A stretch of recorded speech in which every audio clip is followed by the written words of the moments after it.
Boom, baby. We're live. Welcome to Interview with Man, episode 636. Free Consultation Friday. But before we get going, don't forget, May 8th, May 8th, May 8th. It's going down. Masculine Empowerment Network.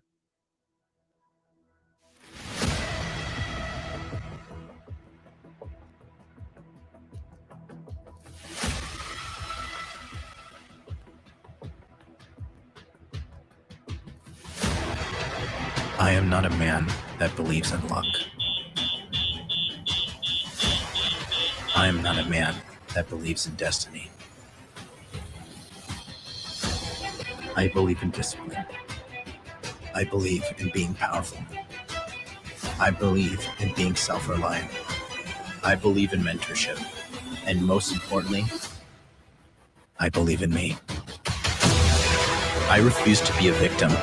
And I know that every day I make a choice to be better than before, a choice to do what is right for me, a choice to not live as a slave to my emotions. And all of these choices will lead me to the burden that is heavy, and that burden is greatness. We live in the most prosperous times in human history. There is no excuse that outweighs the greatness that is in you that can get you the life that you want. Every day, we must make a choice to improve our lives or to be victims of inaction. The price of greatness is one we must pay every day, and it is a choice that I always make. Although the path we walk can be lonely, it is the most important thing we must do.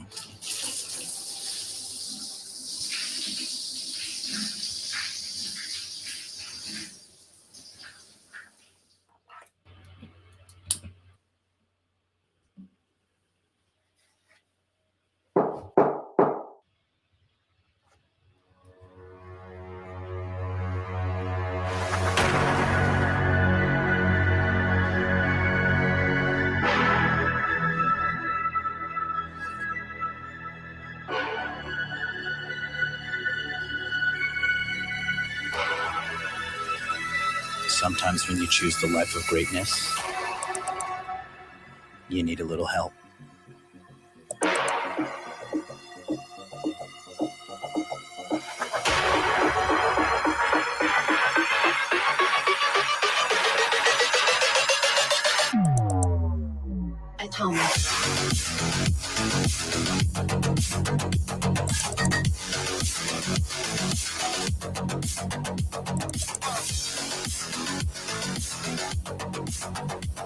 The best part of my journey is that I'm not alone, and neither are you.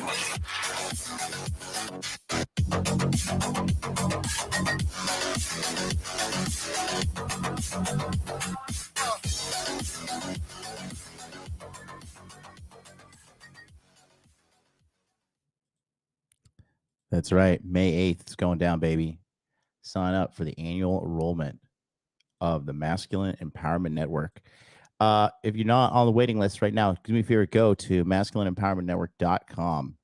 Scroll down, put your best email address right here. You'll be locked and loaded to save your spot for this year-long membership. I'm excited to have everybody back. We're going to debut the schedule next week. So don't touch that dial. Okay. And again, this is what you get when you sign up. It's very simple. Okay. You get my course, Body Language Mastery, first and foremost. This is a course on how to read a woman's body language to know if she is interested in you or not. Number 2, you get 60 webinars. These are live webinars over Zoom with experts in money, muscles, game, and frame. We're going to talk to you about all these things and more. We're going to break them down into 3 sections throughout the year. 20 sections, with the first one starting on May 15th. Those are the 2 dates you need to remember. May 8th, sign up. May 15th, start webinars. All webinars are recorded, and they're going to be put into a gigantic database where we have 200 plus hours of past webinars as well. You get access to a secured Telegram chat, direct access to me, MLD, and then a new thing we've been doing, which is open course access sale. All my previous courses you get access to for sale once we close the enrollment periods. But most importantly, just get in May 8th, May 8th, May 8th, May 8th. That's all you gotta do. How's everybody doing today? Welcome, welcome, welcome. It's Friday night for you guys, Saturday morning for me. Welcome to Free Consultation Friday. I'm doing free Consultation Friday on this channel with the computer, the new computer. Let's log in and make sure everything works. OBS has kind of been freaking out on me a bit. But we're going to get going, and you guys can give me a call in. 657-383-1318. Oh, yeah, you know what? I have to add that to the screen here.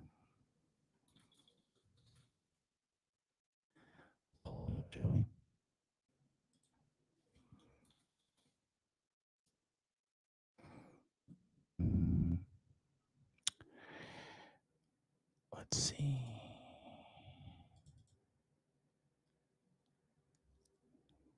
Not there.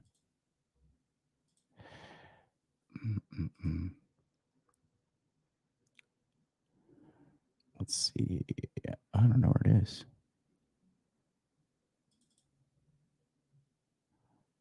I haven't done it in a while. Oh, there we go. Boom, baby. We're live. Calling 657-383-1318. Let's open it up for you guys. How's everybody doing? Let me know in the chat. Chat, what's up? What is up? Holler at your boy. There we go. Rocks and rolling. Okay.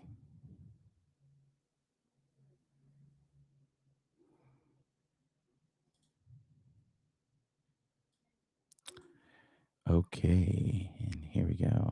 3, 2, 1. Can you guys hear that?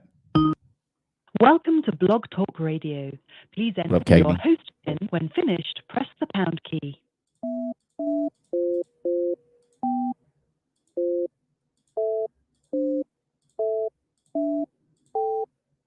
To start your show now, press. Show is scheduled to start in 11 seconds. Bingo. Here we go. Your show will go live in 5 seconds. 4, 3, 2, 1. Blog Talk Radio. There we go. There we go. There we go. All right, give me a call. Shout out. Shout out to the homies on Rumble. Damn. Rumble boys coming in strong today. 26 over on Rumble. 64 here on YouTube Live. I guess I'm shadow banned again. I don't know.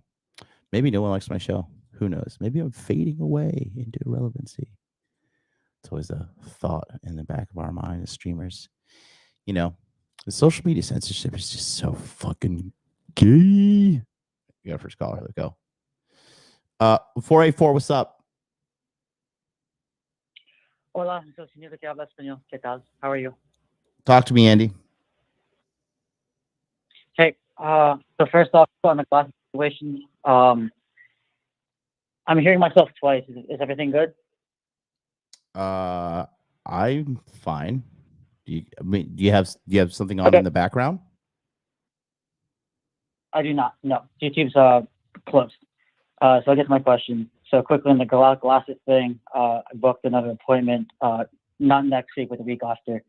So there's practice on that front. But I have a different question today.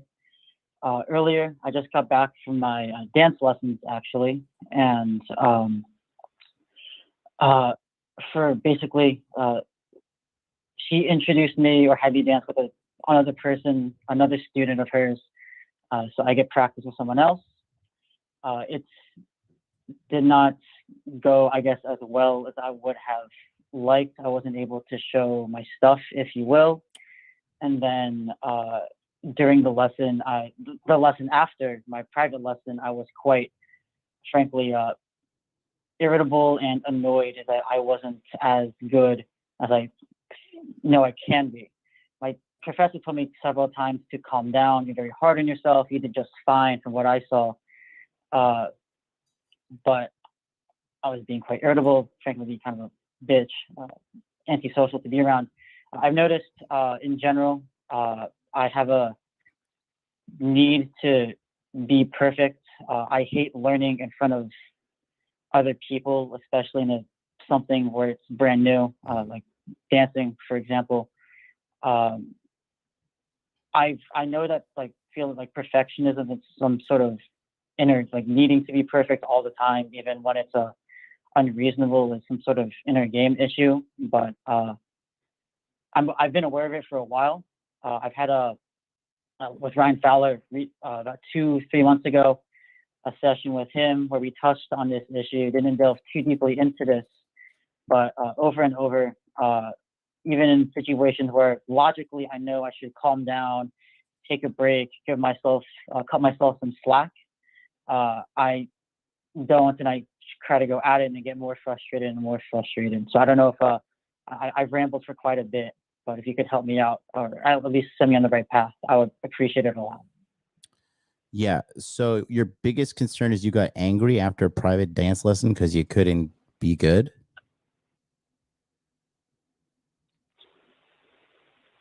How do I say it? I guess this is a recurring theme where I hate doing new things in front of other people. I'm always extremely nervous, like anything in general, even though if I, for example, practice at something for a while, or I know it's unreasonable for me to expect to be good at something, I'm extremely angry with myself, obviously very outwardly projecting my frustration, and generally, like even in the situation where, okay, I did just fine according to her, or I was just warming up, throughout my entire life, I've always been very hard on myself. I don't know if I should continue to be extremely hard on myself, judging by your tone, or if I should keep shooting for perfection every single time I go for something. Well, I mean, it's just not smart to sit down and like tear yourself up, mentally for that. Like what's the positive ROI on that?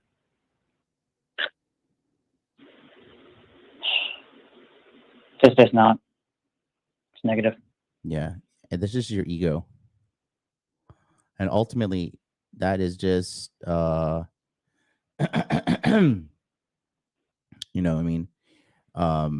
that's just, it's just not beneficial in any way, shape, or form.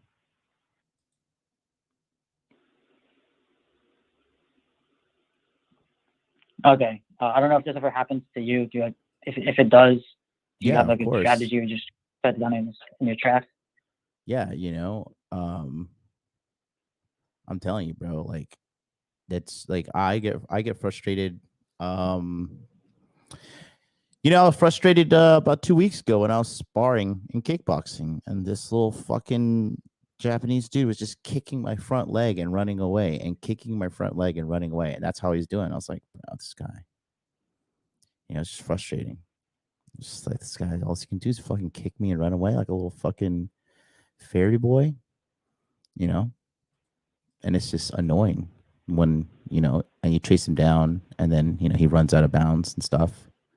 It's just annoying, but you got to get comfortable. The best advice I could tell you is you got to get comfortable being uncomfortable, and you got to get comfortable, like, understanding that being a beginner is going to be frustrating, but by pushing through that, you're developing a skill set that the majority of people don't develop. Majority of people quit when things get tough. Do you know that? Like the vast majority of people are quitting when it gets tough. Do you know that? Yeah. Resiliency isn't something that's common in general. Yeah. it's so freaking like valuable to develop the skill to like just not be, you know, a quitting pussy. I'm not saying you are.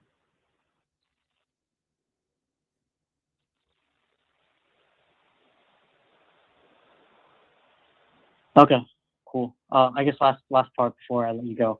I guess how I say it, building resiliency. I don't imagine there's no magic bullet, but I'm guessing that just doing things that make you uncomfortable and pushing through is a general plan to building it up. Well, I mean, just think about this, okay? In order to build resiliency, do you want to quit right now?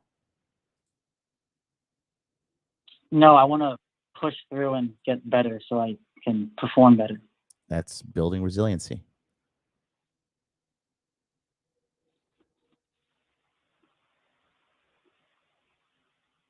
Okay, cool. Got it. Okay, that's all I got. Happy Saturday morning for you. Thank you for your time. I appreciate it. Thanks, buddy. Keep your head up. We'll talk soon.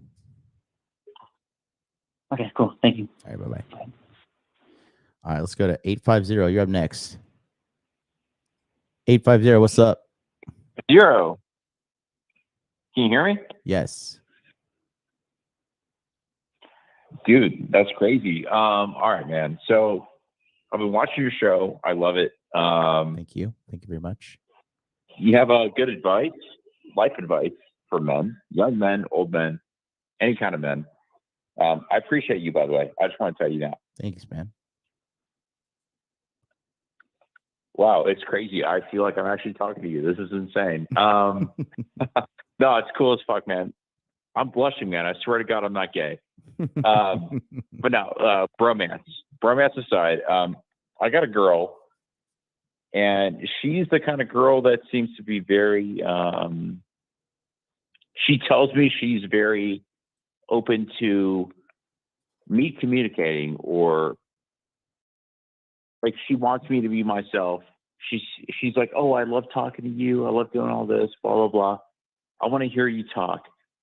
You know, her and I hang out. She wants to hear me talk. She respects me. She seems very submissive. Mm-hmm. And I'm thinking, I'm like, all right, bro. And by the way, she's also Peruvian. I don't know if that kind of changes the mindset, but she seems so easy where I feel like, why? What? Cause you're asking, why does she seem easy? No, why does she seem easy? She literally tells me she seems like I view her as easy, like a target, like I'm a fucking shark. She says, I view this girl as like somebody that's easy. And I can't believe it because I've been watching all these shows from all these different podcasts. You know who they are. And I can't believe that it's so that she pretty much tells me what she wants. And then she tells me she loves listening to me. She loves telling me, you know, she wants direction or whatever. Are all girls the same, or are some girls from different cultures? They have different values. They don't really test men like they do in America. What do you think? No, listen, you have to understand that most women in America are on some level broken when it comes to the male-female dance. They are inherently broken on some level. So a lot of guys, when they get with a girl from another culture and everything's easy, it almost feels like too good to be true. It does. Do you listen to me? Do you have your shit together? What's up? Do you have your shit together? Well, I make about $145K a year.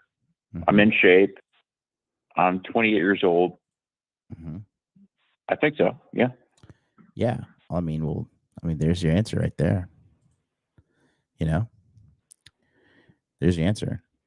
I mean, you have your shit together. How old is she? She's 27. And how long have you met her?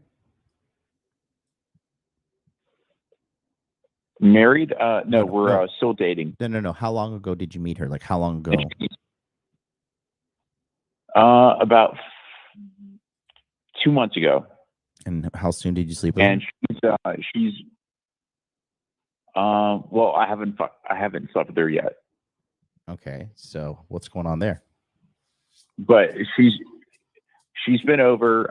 She's on a visa, and we're waiting to because you know how visas work. You have to have a certain period of, you have to go back to your country, and then you have to come back to the States.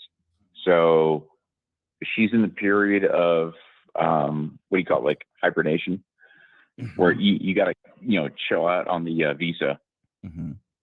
And she's pretty much waiting to get off that cool down so she can come back and see me. And when she comes sees me, I got expectations, man. I'm a man, so I hope she knows that I'm going to blow her back out. Okay, so have you made the move or no? Made the move, as in what way? Try to get with her. Even though we haven't seen each other? Oh, you haven't physically met her? I haven't physically met her, no. Oh. Did you mention that? Yeah. Did I? I don't know. If not, if I haven't met her, no, I didn't mention that. So if I never met the girl, setting expectations aside, kind of somebody in my position, what's kind of the right move? All right. A couple things. So first things first, why are you putting all your eggs in one digital basket with this girl? Realistically, I don't get out much. So I don't get out much, man. I mean, that's my answer. Why don't you get out? That's why my eggs are in one basket.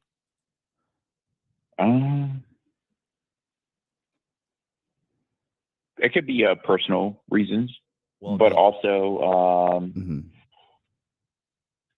and when I say personal reasons, that's very vague. So you want me to go in more detail, of course. So I don't think I'm not an extrovert. I don't want to be out there partying and stuff. I feel like I have a higher value, but like you said, why aren't you getting out there much? I should be putting myself out, right? Yeah, you got to get out there and talk to girls, bro. But as somebody that works, 10 hours a day, I mean, what's a good starting place for somebody that works like me? I make great money. I have a nice car. It's all paid. I have no debt. In my mind, I'm the perfect man.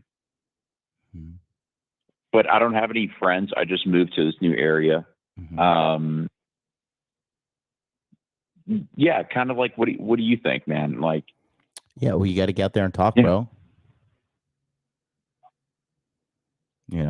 Okay, what's a good place to meet women? I don't want to meet these low quality females at bars. Yeah, I understand. No, you just got to, bro. You just got to get out. Dude, your life is gonna pass you by if you just stay at home hiding. What do you do all day that you're able Shut to up and take my money? Sit back and hide. Okay, so I and this probably speaks to whoever's listening, but no, man, honestly, dude, I come home, I hang out, I cook dinner, I play video games, and I waste my time. Honestly, that's what I do. And every single night before I go to sleep, I just think about how much time I wasted. It seems so dumb, but that's what I do, man. Well, so coming back, listen to me. yeah, what's up? How many women have you slept with in your life? 7. Okay. And when was the last time you slept with a chick? About 3 weeks ago. And how did you get that girl? How did I get her? Yeah. Tinder. Okay. And then you're not seeing her anymore? Well, she wanted to be all difficult, and I felt like she had some sort of uncertainties, and I didn't want to give her too much attention. Mm-hmm. Like, I know my value, even though I fucking come home, play video games all day. Mm-hmm. I don't want to give her all my attention, so I put her on the back burner. Honestly, I just stopped talking to her, straight up. By the way, haven't talked to this girl in 3 days.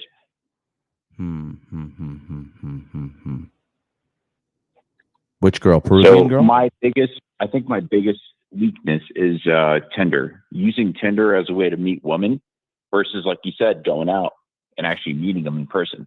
Yeah. Well, I mean, it's not a weakness because, you have to get the practice in because you're obviously not that good with women. What you need to do, you just need to you need to create a system, and you just need to continuously work at getting out there and meeting girls. Like, you can't just sit at home and be like a recluse. You know what I mean?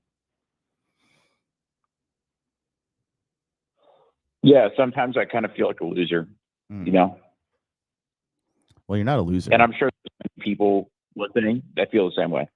Like, they just feel like they could just be doing so much more, but they're not. Yeah, you're not a loser, okay? But what you do need to do is get out there. Like, you need to go make friends. You need to go out there and be involved in the real world. You're trapped in the digital world, and that's why you're miserable.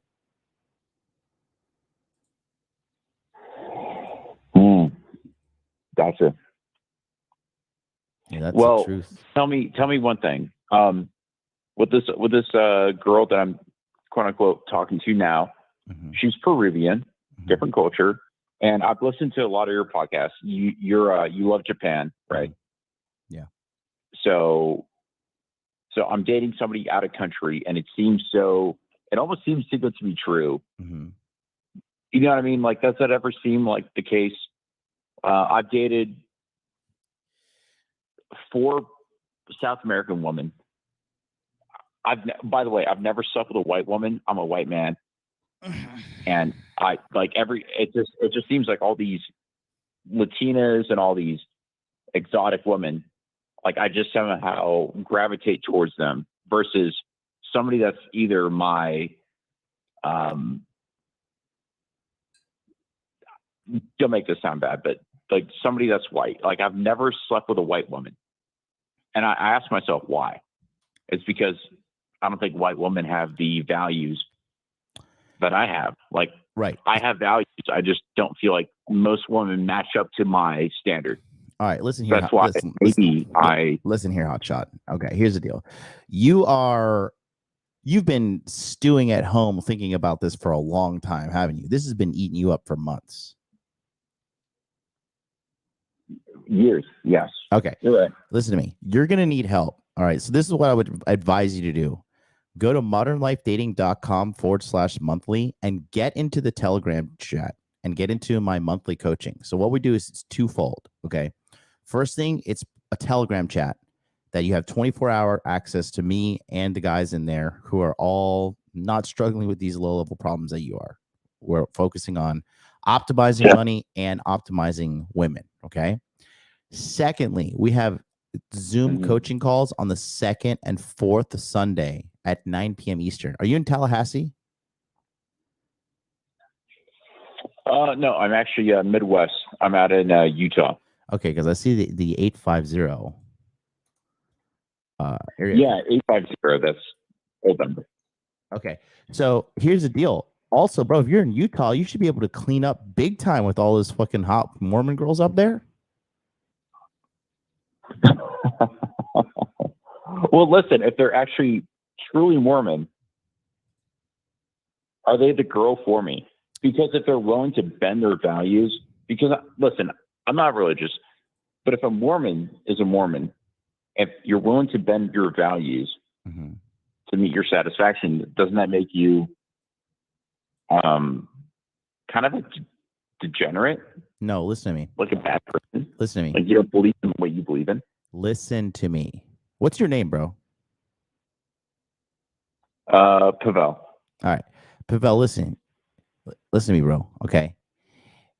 You're a little bit of a nerd. Right. Okay. And you're thinking way too much. Okay.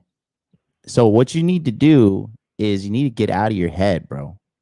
You're so up in your head and you don't understand women. Okay. Here's how I know you don't understand women.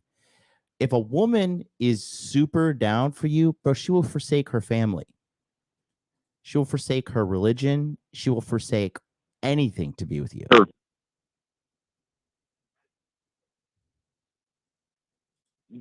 And you're talking about her values. Yes. Like if she really wants you, she'll bend the rules to make you hers. Yeah, Roll always says it, right? They make rules for betas and break rules for alphas. Okay? So here's your thing. Now listen to me. Listen very closely. Don't just sit on standby waiting for your turn to speak. I want you to listen to me. Okay? You need help. And you need help on a daily, consistent basis, and you need it immediately. And you're not going to figure this out on your own. And then the next thing you know, you're going to wake up, you're going to be 34 and still having the same fucking problem. Okay? Join my Telegram chat group. Join my monthly coaching right now. Sign up and then come to the call this Sunday night, 9 p.m. Eastern Standard Time, and we're going to get you situated on everything you need to get situated with in order for you to actually get what you want. Okay. So for the people that don't know what these Telegram calls are about, including myself, what does that include? I already bro, I just told you. I just told you like 3 minutes ago. Are you paying attention to me? I literally just told you 3 minutes ago. But you said it's like a one-on-one, no? Bro, Jesus fucking Christ, man. This is why you suck with women. You need to listen. Yeah. Okay? Conversation is just not, listen to me. A conversation is not a one-way like thing for you just to emotionally dump on the person and then hope for them to give you some kind of response for you to emotionally dump more. You need to pay attention. I've heard that more than once. Okay. So here's what I'm telling you. Okay. If you suck at these conversation skills and you suck at sourcing women, you're not going to get good at women. This is your life right now, Pavel. Right now, this misery and shit that you're having, this is going to be your entire life. I'm going to tell you one more time. On the 2nd and 4th Sunday of every month at 9 p.m. Eastern Standard Time, we do live Zoom coaching calls to help people like you get their dating life situated. In addition to that, you get access to a Telegram chat that is open 24 hours, 365, with a bunch of other guys in there who are focusing on maximizing their game. Okay? And that is how you're going to make the change that you need to make. But sitting at home, stewing, watching YouTube videos, playing video games, forget it. That's your life. If you don't make it, you're going to have to make a change. And you need an intervention. You need people to help you out. You need me to help you out.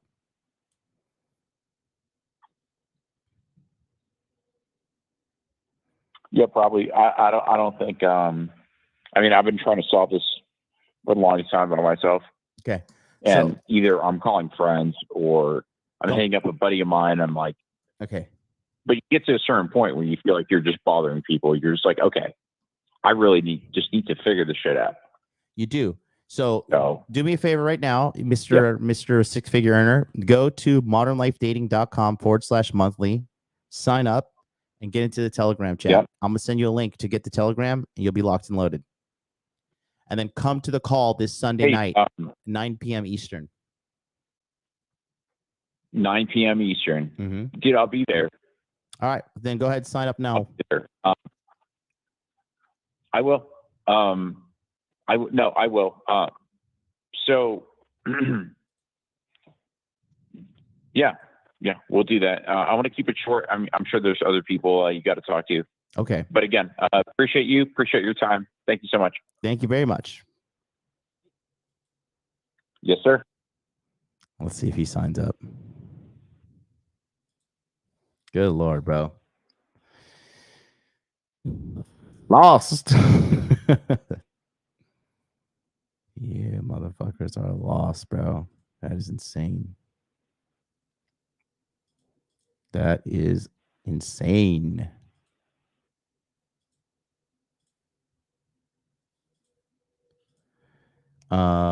Let's get the next call, shall we?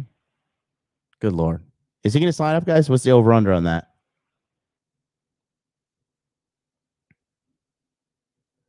Shout out to Steve the Art Guy, $2 super chat. Foreign finesse red flag. Yeah. Bro. I don't know. I have no idea. Let's see. 207, you're on the air. What's up? MLD, what's good? Hey, what's up, buddy? I have a slightly similar problem to the last guy, but it's a little different. Oh, yeah? So I'm going through the rebuilding process, right? I'm focusing on the core four. And I have two questions I want to ask you. You know, this is going to be a process. I fucked up. I got to fix it. I get it, right? So that's where I'm at. But I'm struggling with feeling like I'm not experienced enough in terms of, you know, like going out doing shit maybe I should have done when I was younger. I'm 29.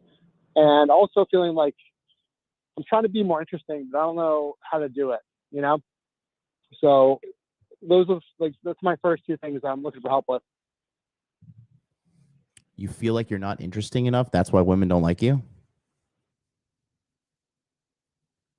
Well, no, I think it's what I need to work on, right? So like money, muscles, game frame, and then like also just being like a more interesting person, you know, that like has shit going on, right? So how much do you weigh? You sound like you're overweight.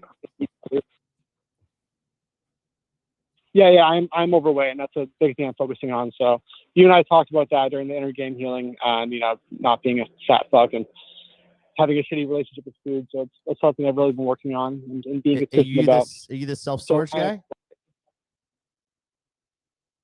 I'm sorry? Are you the self-storage guy? Yeah, that's me. Oh, okay. Well, then what? Since we've talked last time, what have you done to change the body weight? I'm just not eating as much. I'm doing one meal a day. I'm being more mindful about eating. You know, I'm not eating fast foods. Mm-hmm. I've actually been. I have a tighter eating window, right? So I'm eating once a day within like an hour or so. Mm-hmm. Okay. And I'm drinking more water. The weight isn't the problem. Like I don't need help with the weight. I just need to reality check about the weight. Right? I can handle the weight. Mm-hmm. Okay. Yeah, I'm just trying to work on like the next thing, which I feel like is being like an interesting person that has shit going on, you know? Mm-hmm. Well, again, it's not about like, okay, how many girls have you talked to? Recently, Mm-hmm. None. Recently, none.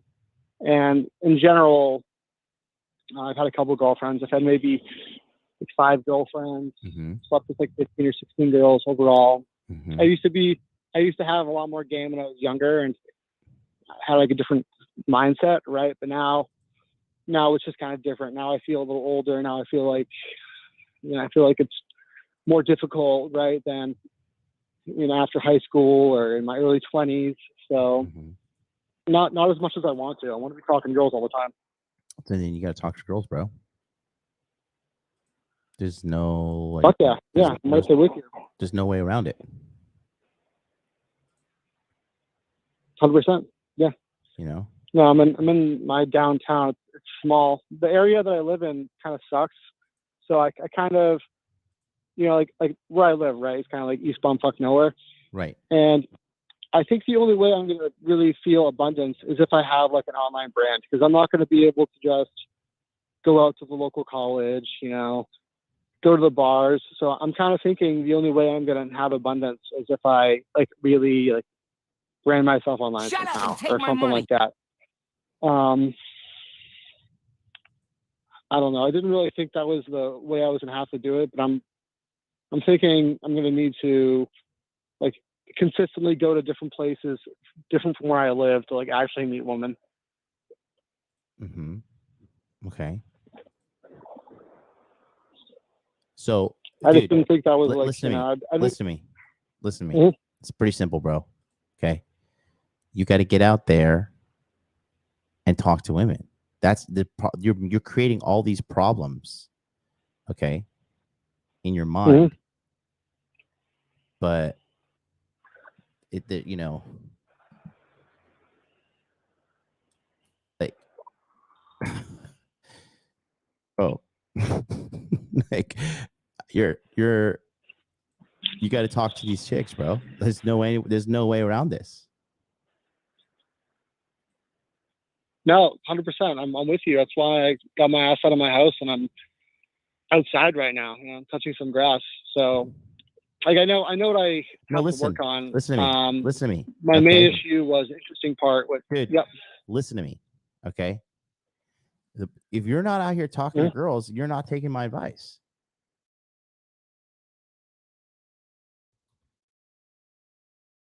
Yeah. Well, I'm yeah. Well, it's been like a week or so since inner game, so I had some shit I had to work on. I had to fix my frame a little bit, and now I'm ready. And now I'm downtown. Now I'm ready to go. You know, I don't know, fall on my face a couple times, and you know, whatever looks stupid, but that's fine.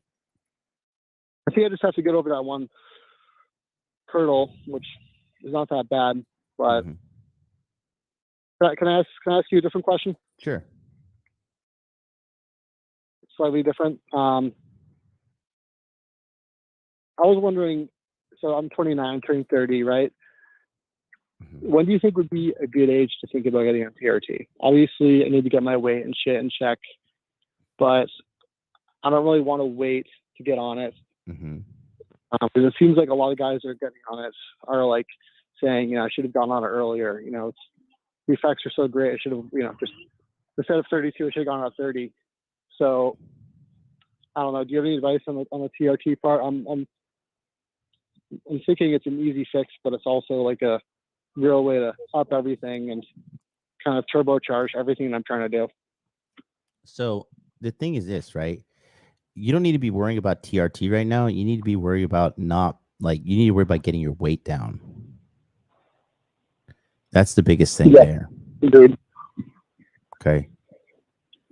Yeah, just lifestyle stuff. Yeah. That's the biggest thing, buddy. Cool. And then when you notice a change in what's going on with you, right? From there, then you'll be able to fucking, you know, gauge whether or not you need to be on TRT or not. Cool. Awesome. Well, MLD, I'm, you know, really quick, I need more callers. I really appreciate everything. The inner game healing was something I really needed. That I needed to hear, and I'm ready to put in the work. And I'm just gonna do it, man. I'm just gonna do it and go from there. That's it. Thanks, buddy. All right, man. Well, appreciate you. But listen, you got to do what I said, man. Nothing's gonna change. Like, again, you got to get your weight down. Like, you have a hard path ahead of you, or a life of loneliness. Either way, it's gonna be hard. You just got to choose your hard. Cool. I'm on it. Thanks, John. All right, buddy. Take care. Peace out.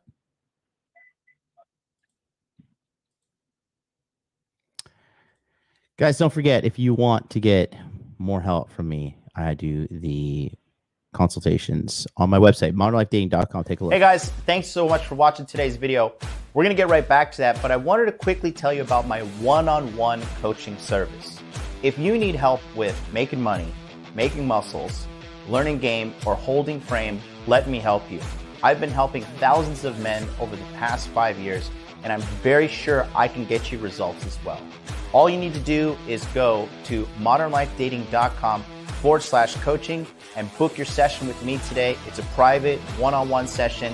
I help guys with a lot of things, whether it be relationships, managing your girlfriend, managing your girlfriends, wives, fitness, investment strategies, marketing opportunities, cryptocurrency, the list goes on and on. So if you just need a little bit of help and you don't know where to go next in life, I can help you out. Book a call with me today. Go to modernlifedating.com/coaching and let's help you out today. Thanks so much. Let's get back to today's episode. All right. Yeah, go to modernlifedating.com and book your coaching session today. Yeah, phone line's slow today. Let's go. We got looks like international caller. International caller, you're on the air. What's up with MLD?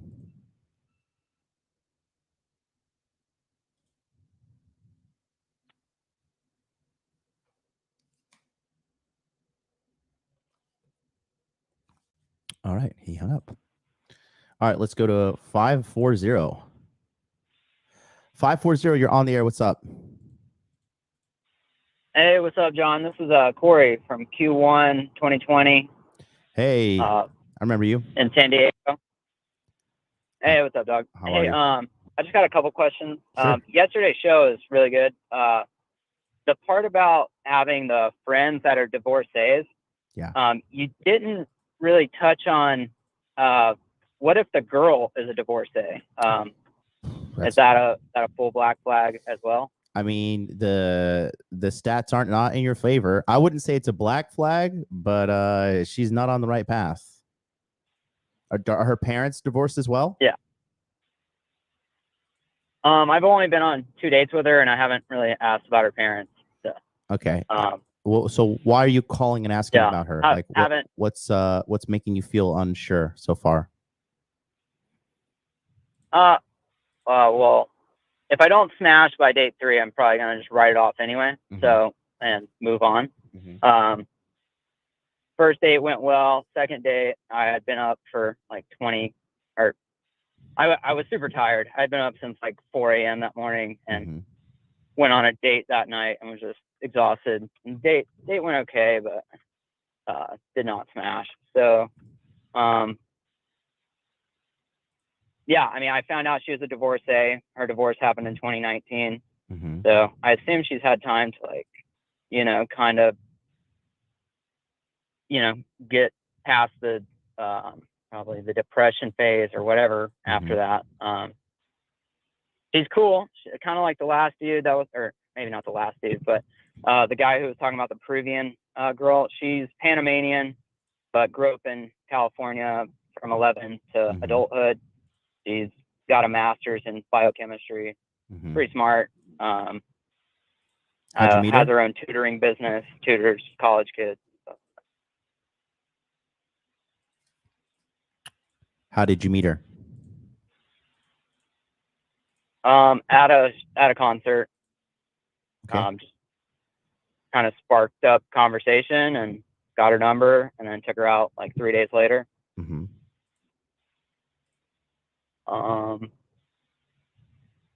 Yeah, I just, from the show yesterday, I didn't know if the divorcee part was also, if the girl was a divorcee, if that was on the black flag list. Why did she mention why she got divorced?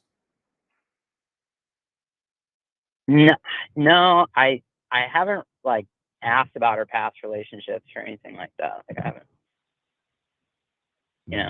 I figured we'd get to it, but I've been trying to focus more on not bringing up negative conversation topics. Trying to more spike emotions in a positive direction. So. Okay.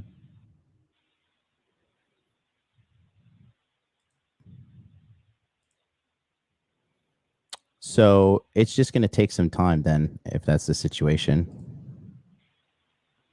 Yeah. But I mean, I wouldn't write her off right away, and how old is she? Same age. She's 4 months older than me. I'm 32. She's also 32. Okay. Yeah. Probably.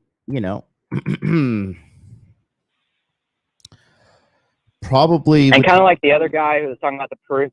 Oh, sorry. I didn't mean to cut you off. I would say, that in regards to, this situation here, it's just going to be, it just sometimes time just all it takes. You know what I mean? Yeah.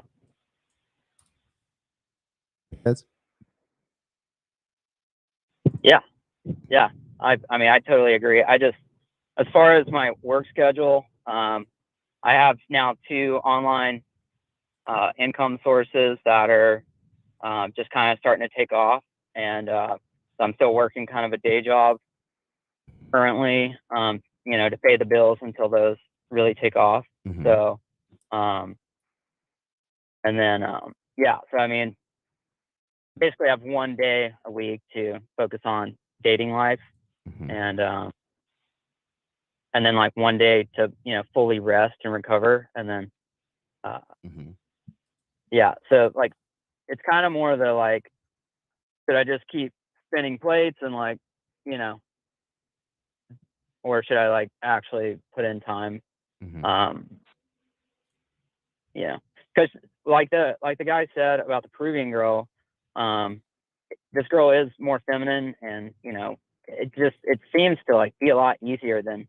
I know you hate California, and I understand why, because most of these California girls are very entitled to just Mhm. everything being handed to them, and it's a tough dating market. Mhm.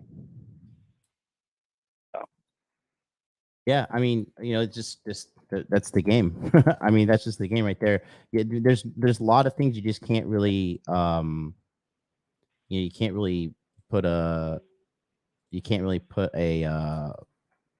like a signed, sealed, and delivered if you're just only um you know in 1 or 2 dates with a girl. It's gonna take some time.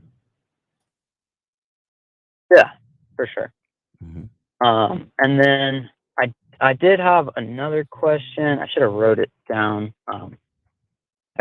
I kind of spaced on it. It was from yesterday's show, but I can probably call back next Friday if I remember it. Mhm. But I just watched your yesterday's show, like right before the today's show, and it was very informative. So Mhm.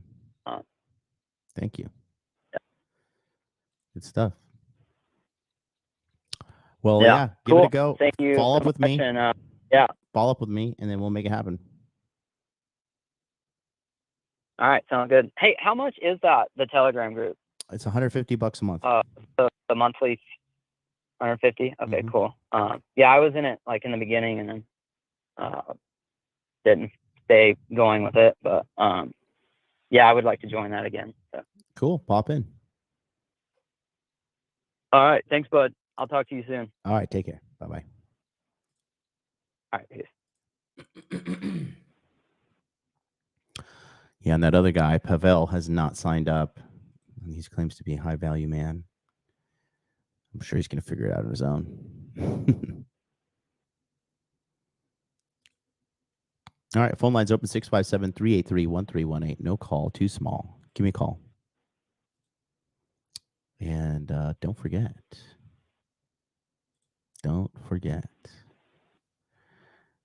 We're here every day. All the way until May 15th. Let's see.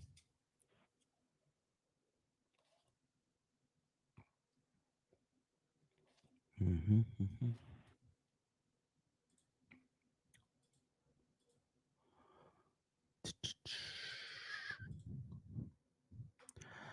Thaddeus, give me a call. I want to talk to you about this black flag situation yesterday. Pick up the phone, call me. I have more questions. I got questions.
657-383-1318. Give me a call, guys. 407 or not 407. 657. Shut up and take my money. You got some super chats I need to catch up on. Let's see. There's one earlier. Phone lines call. Steve Yard guy. Sorry for rambling when calling a couple weeks ago. I was a bit nervous, but I was just to listen better, as we all should. Yeah. Hope you get your shit together, Mr. I'm in my late 30s and jack of all trades. Nicholas Danielle, 225 Argentinian pesos. I don't know.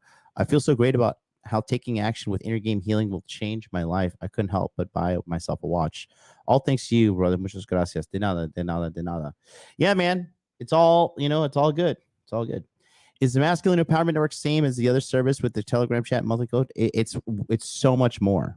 The Telegram chat is like the monthly coaching is like a fraction of what you get in the Masculine Empowerment Network. Okay. Mm-hmm. Okay. Mm.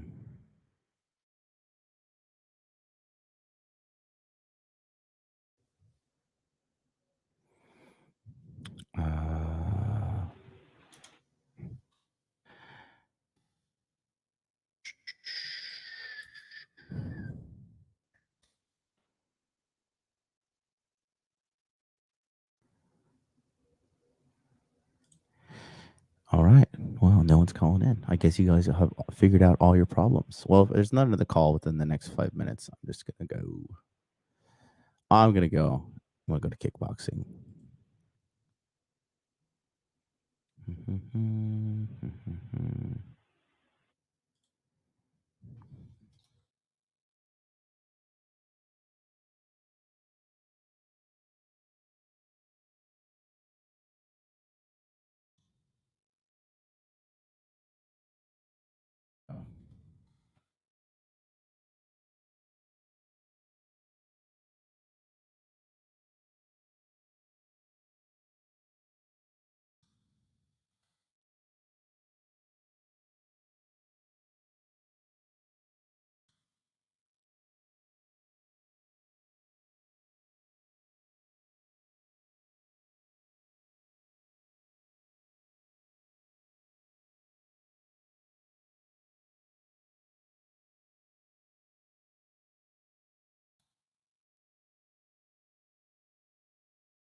Wow, fucking 3 people just calling after I gave you a threat. All right, 954, you're on the air. What's up? Hey, John, it's Justin, man. Can you hear me? Hey, what's up? I'm good, brother. Hey, cool. So yeah, now, quick question. So now that I have a job, I always wanted to get into, I guess, martial art, you could say. Mm-hmm. Not really compete or win medals or anything. Essentially, just if I were to I haven't been in a fight, honestly, my whole life. I've never been into a physical confrontation. Mm-hmm. So essentially, I don't know, if the day ever comes, I just want to be able to beat someone's ass if they start some shit. You know what I'm saying? So that's basically the goal with martial arts. I don't, so off the top of your head, which ones would be the best for, I guess, street fights, practical situations, and just overall being a more, I guess, dangerous man, you could say? Mm-hmm. Mm-hmm. So here's the deal, right? Kickboxing is the way to roll. If you could just, here's the thing, right? If you could just go to an MMA gym and go to no-gi grappling for a year and kickboxing for a year. Seriously, all you need to do is go like once or twice a week. Ideally, once a week kickboxing, once a week grappling. You do that for a year straight, you're going to kick 99% of the human population's ass. Wow, that's it. Just once, twice a week. Wow. Mm-hmm. These motherfuckers got no hands, bro. These people have no hands. Dude, bro, so many dudes. Listen, bro. Fucking bitch assness is on the rise. Okay. You saw, I don't know if you saw the whole situation with this this idiot Mac the Day Gamer running his fucking mouth in Tokyo saying, I'm gonna knock MLD out, I'm gonna beat him up, I'm gonna do everything. I caught his ass in the street and he fucking ran and snitched to the fucking police after posting his little gay videos of him playing touch butt in the park by himself, shadow boxing and saying, oh, I'm gonna knock out fat MLD, steroid MLD, I'm gonna knock this guy out, blah blah blah. Yeah, bitch, shut the fuck up. You went and cried to the fucking police. Majority dudes are fucking bitches out there, bro. So if you go, and you just got to go literally once a week, 4 times a month, you do 4 kickboxing lessons a month. Okay, so it is that 4 times 12 is 48 kickboxing lessons, and you integrate some sparring in there, and you go to 48 lessons of grappling, no gi grappling, dude, you're gonna be better than the majority of humankind. Yeah, man. That's and by the way, when you called him, when you compared Max to the Lucky Charms dude, bro, that shit had me, that shit had me dead, man. That was hilarious. Yeah, what the shit? What was I gonna say? Yeah, so sounds good. I know there's an MMA. I think there's an MMA gym in Pines or Miramar.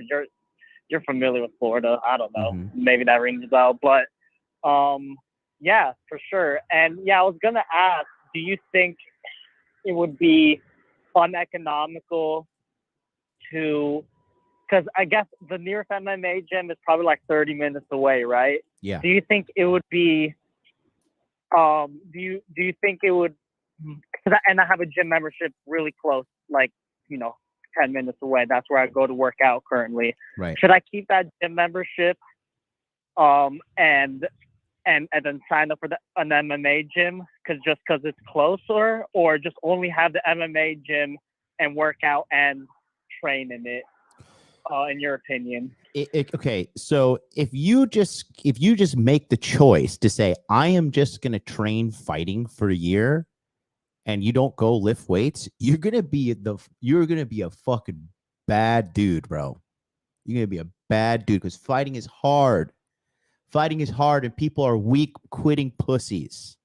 So if you can endure and just say, I'm just going to train fighting for a year at a fucking fight gym, you're going to come out there hard as nails. For sure. And I don't mean to sound like a gym rat, but I would be afraid of losing my gains if I just only do fighting. So I would want to do, hypertrophy training as well. Listen. But I'm pretty sure that MMA gym and... Listen to me. Your gains don't mean shit if you can't fight. You just look pretty.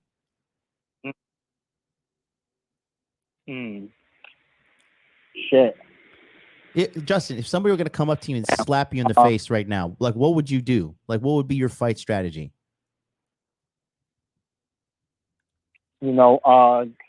Punching. I guess square up and punch. See, that's the thing. Like, all the terminology, right jab, this left hook, this, that. Like, I guess I couldn't even tell you. I would just react on impulse. Are you left-handed?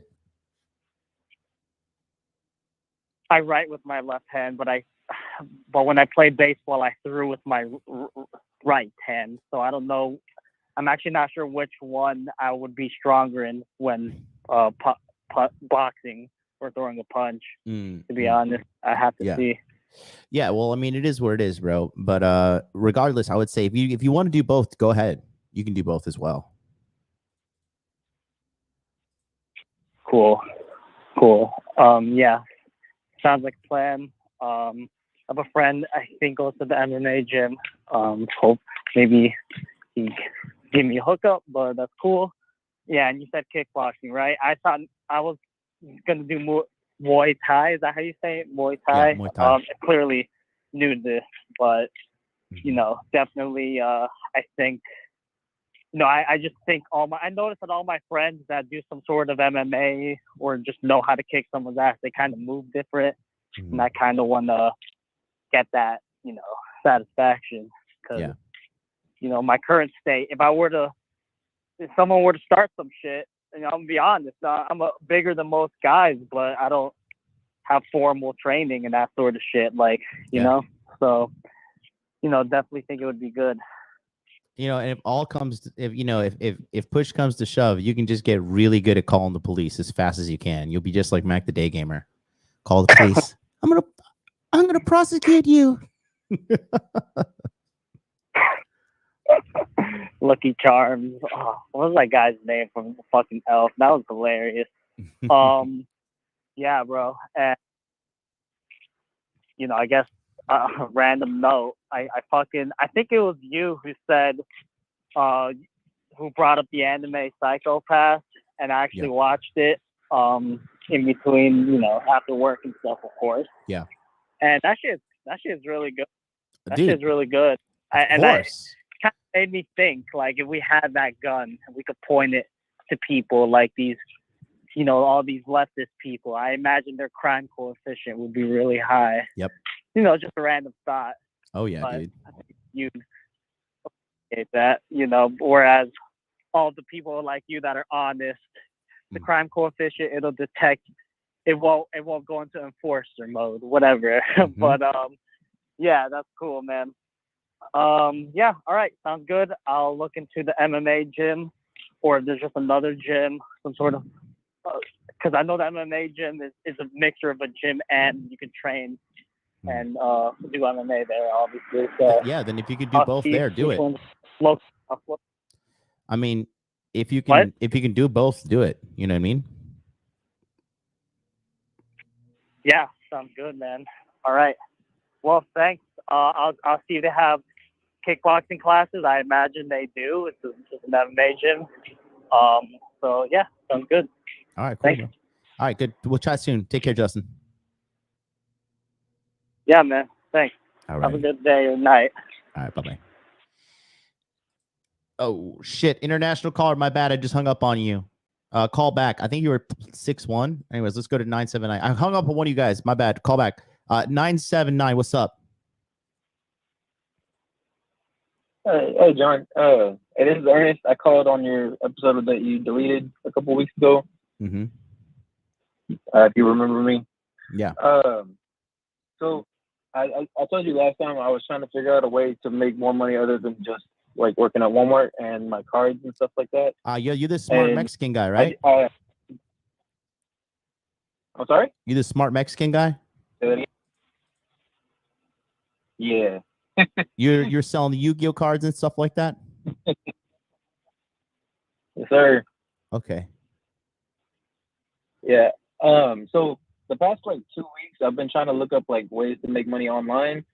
What would you suggest to be like the best thing to kind of look into more? Bro, I'm gonna tell you. Like listen to me. I already told you last week. Okay, you need to get a career. Okay, you're 34 and you've been working at fucking Walmart. Is this correct? Did I remember that correctly? Yes, sir. Dude, first of all, can we get a fucking W in the goddamn chat for my memory? Second of all, okay, bro, what we need to do with you, okay, is we need you to get a career, my friend. So, are you good with computers? I'm okay. I used to be good like back whenever I was like younger, but I kind of didn't keep up with that. Mm-hmm. Right. I'm sure I can learn it pretty fast, so I don't think it would take me too long to learn. Well, you better. I mean, 34, working at Walmart, you better get the fuck out of there. I mean, I'd be freaking out if I were you, bro. Yes, sir. Yeah, I kind of am. Good. There's careers in cybersecurity. There's careers in learning how to be a programmer. Okay. There's IT fields. You can get to the IT field. There's certifications, all these things. Okay. Mm-hmm.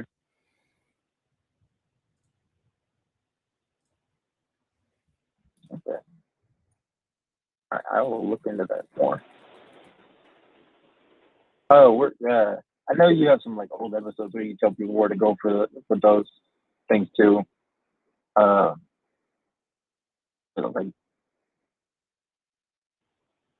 Yeah, I can go back to those. You don't have to like. So what's the answer you're kind of looking for here?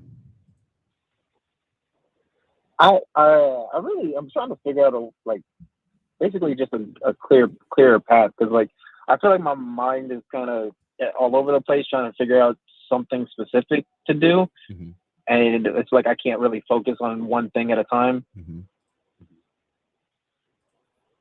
Right. But like this past 2 weeks, I like kind of looked up like what's it called?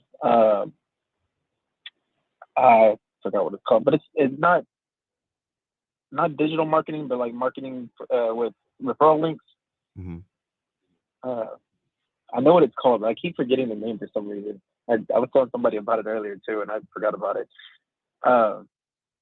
There's that, and then I was also looking at like e-commerce stores, which I know is like really saturated. I kind of looked up how to find good searches, to find good keywords to get pushed up, and then finding stuff that has lower competition to make products on specifically those things.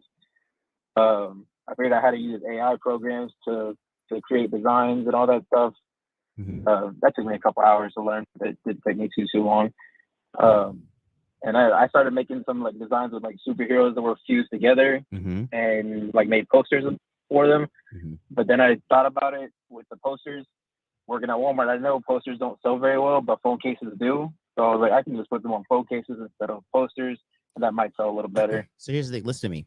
That's not a career. Okay. So I was. Listen to me. I want you to get a career. I was dude. really trying to get like right now, but yeah. No, stop thinking like a fucking retard and thinking I want some short money. I want to get some quick money. I want to do this here. Like all these fucking morons. No offense to these people, but these people who are like in the real world and the Hustlers University, all these guys are like mastering these skills that are eventually going to be phased out by AI and copywriting, all this fucking retarded shit. And the reality is you need a career. You need a solid career that you can enter the workforce. Okay? Because you're a fucking Walmart employee, dude. So stop thinking like little ghetto bullshit things here and there and think, okay, for the next 10 years, 34 to 44, I need to get educated in a career that is scalable. Okay. You could get into the nursing industry. Okay. You could get into the cybersecurity field. You could get into computer programming. Okay. You can get into IT. These are all scalable jobs that are going to have a high roof for you. And the economy needs these people. So I don't want you out there selling fucking iPhone cases. You get a solid career, and then you can build your entrepreneurial pursuits upon that, because you're too old to fucking take such a gigantic risk of, selling fucking iPhone cases. Dude, you go learn how to become a cybersecurity pin tester. You can get educated in 1 year. And then within 1 year, now you're 35. Now you're making at least $70,000 a year. Now you have some kind of fucking self-respect. Does that make sense? Yes, sir. So you need a solid career. I gotcha. So have you looked into cybersecurity? No, I've never looked at that. Okay. Go ahead and look into that. We have a guy within the community. I can definitely. I can. Go ahead. Say that again.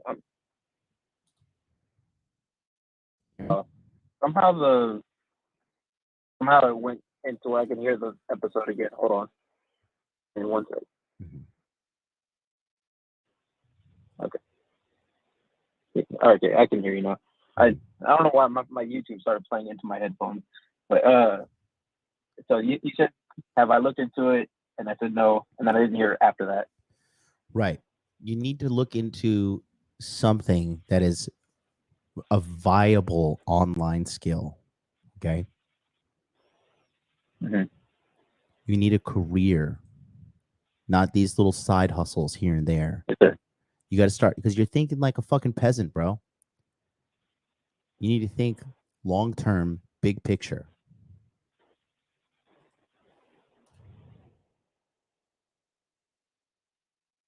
Gotcha. Okay. So the main reason why I was kind of looking for something like more short term right now is just because I kind of need money right now, just because like where I'm at, which is why I'm trying to get promoted as well. We're waiting on the guy that's in that position to move his spot, and then they already pretty much told me that I can get that position too, so that's at least a little bit more boost there. I also started making more with my cards because I was able to lower my shipping costs. Okay. And so like my profit for this past week was pretty decent compared to what it's normally at. So then why you keep on are you like, running I was out of money, or just what's the trying to deal? raise. Are you running out of money? What's the deal? Yeah, I'm like I owe one of my friends a good amount of money, and I didn't even realize how much I owed him until me and him talked this past week. And I feel really bad about that because I really don't like owing people. Like, and he's the only one of my friends that I do owe money to, and I don't have enough money to pay him. And like, he's got a kid on the way, and I really want to make enough to be able to pay him back, because like I feel really bad about that. Mm-hmm. And so like I'm trying to like build up so I can get like him paid back, take care of myself as well at the same time. Yeah, that one kind of hurts talking about, because like I really feel bad about, like, I didn't realize how much like I was a detriment to him at the moment, and like I really wish I would have noticed that sooner, and I really feel bad about it.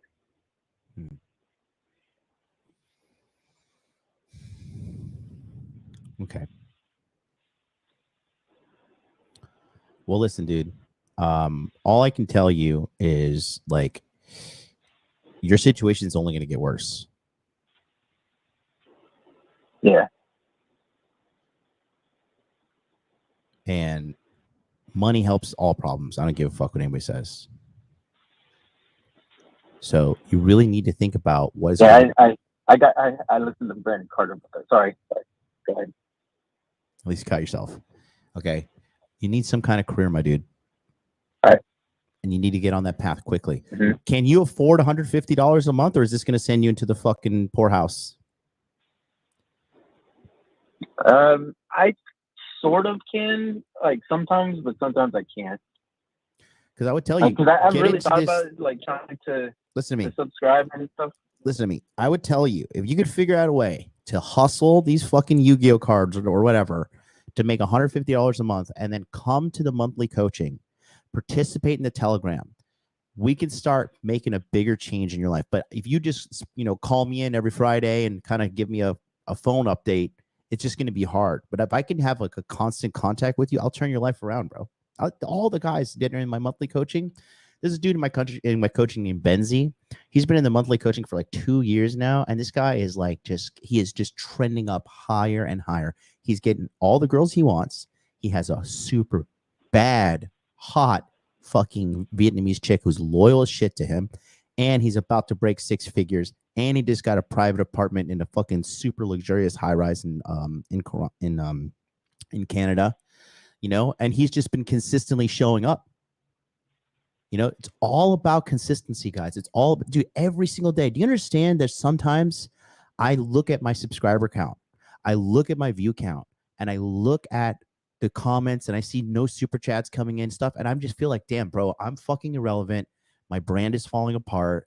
I fucking suck. This shit's going down. I need to like fucking have whores on here and fight with them so I can be like Fresh and Fit or Pearl or whatever podcast. And I just think like I'm just slowly but surely fading into irrelevancy. That shit goes on in my head. Okay, but that's not the truth. Reality is I just need to shut the fuck up, show up every day, and consistently work on optimizing my message and learning my craft and getting better at this game. And there's going to be ups and downs. There's going to be ups and downs, but the only guaranteed fucking loss is when I quit. It's a daily thing you have to put fucking down payments into every single day. The down payments into your life, into your career. Money, muscles, game, frame. Okay? Yes, sir. Yeah, I'm also working on the muscle thing too. Like this week. Don't worry about that. Stay focused on. No, listen to me. Listen. Stay focused. I don't care about your fucking workout regimen. I don't give a shit about your family. I don't give a shit about anything other than you quitting your fucking job at Walmart at 34 years old and getting on the path to a career that can give you some self-respect, some financial peace, and dignity, Ernest. That is what I want for you, sir. Laser focus. Laser focus. You have no time to waste. You are 34 years old and you work at Walmart. You should be in full-blown panic mode, bro. Focus. Laser focus. What is the focus? Get a fucking career. And then focus on that career from age 34 to age 44. That the next 10 years, focusing on career. Everything will come into place after that.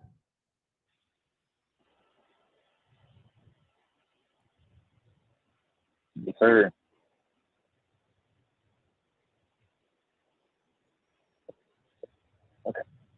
Okay. So if you want to get into that thing, get into the monthly coaching. I have like 7 more calls I need to get to, 8 more calls I need to get to. But cybersecurity, computer programming, look into something that can get you out of Walmart ASAP. Do nursing too. Nursing will take some time. It'll take 3 to 4 years to get done. But now you're 38 years old. And guess what? You have endless amount of money to work for when you're a nurse. Endless. You can work overtime. Bro, some of these fucking overtime people, these nurses, some of these people make like a couple of G's a day, bro.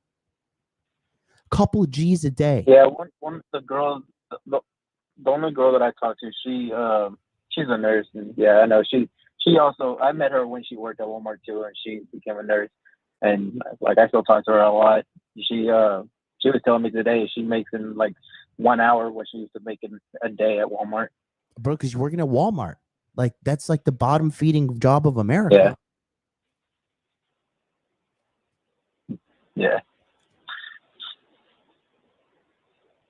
Get with it, bro. Pop in the monthly coaching. Let me know it's you, and I'm going to sort you out, okay? All right. Get on it, bro. If you can hustle and make $150 a month and come talk to a fucking multi-million-dollar earning entrepreneur, I assure you I can help you build a fucking career. It's easy. Yes, sir. All right, man. Talk soon. Peace out. I'll work on that. Yes, sir. All right. I got you. Shout out to homeboy Corey, dude who called in. He actually signed up for the coaching. Wow. Somebody who put their fucking money where their mouth is. The other guy who is like simping for fucking the Peruvian girl digitally, nowhere to be found. Oh, I'm going to sign up. That's what I'm saying, guys. Look, and this is not going to be a friendly message, but the majority of people, this is all they fucking do. All right. Especially Americans. Blah, blah, blah, blah, blah, blah, blah. I'm going to do this. I'm going to do that. I'm going to do this. I'm going to do that. You know what they do? They're just jerking their self off with their fucking mouth. All right. Be about it. So if you're a guy that you say something and then you do it, congratulations. You have a fucking advantage on the rest of the fucking blah, blah, blah, blah, blah, blah. Okay. Shout out to Aaron Clary, $10 super chat. When are we going to Perkins Smo? Hey, come to Santa Barbara, California. I'll be in Santa Barbara on the May 13th, 14th, 15th, and 16th. Come out there. I'll take you to the finest Perkins we can go. Okay. If I super chat, can I skip the line? Yeah. But it better not be 99 cents. And let me know the number that you're in. Thaddeus, where you at, bro? Are you on the line? Thaddeus, call me. Thaddeus, what's going on here? I want to talk to you about this black flag situation. Are you on the line, Thaddeus? What number are you, Thaddeus?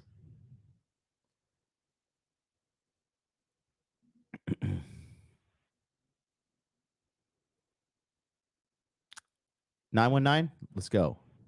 Shit, good thing you told me. You're at the bottom of the list. Got you. Thaddeus, what's up, bro? Yes, sir. How are you? Good, my guy. I'm doing all right tonight. All right. Talk to me about this crazy bitch that you are involved with. Yeah, so honestly, like she was like my the first I'd ever had any of these experiences with like the women. Yeah, I guess maybe I should go through the flags. Well, how old are you first, kid? Like she had like, I'm 23 years old now. Okay, and what do you do? I'm the guy.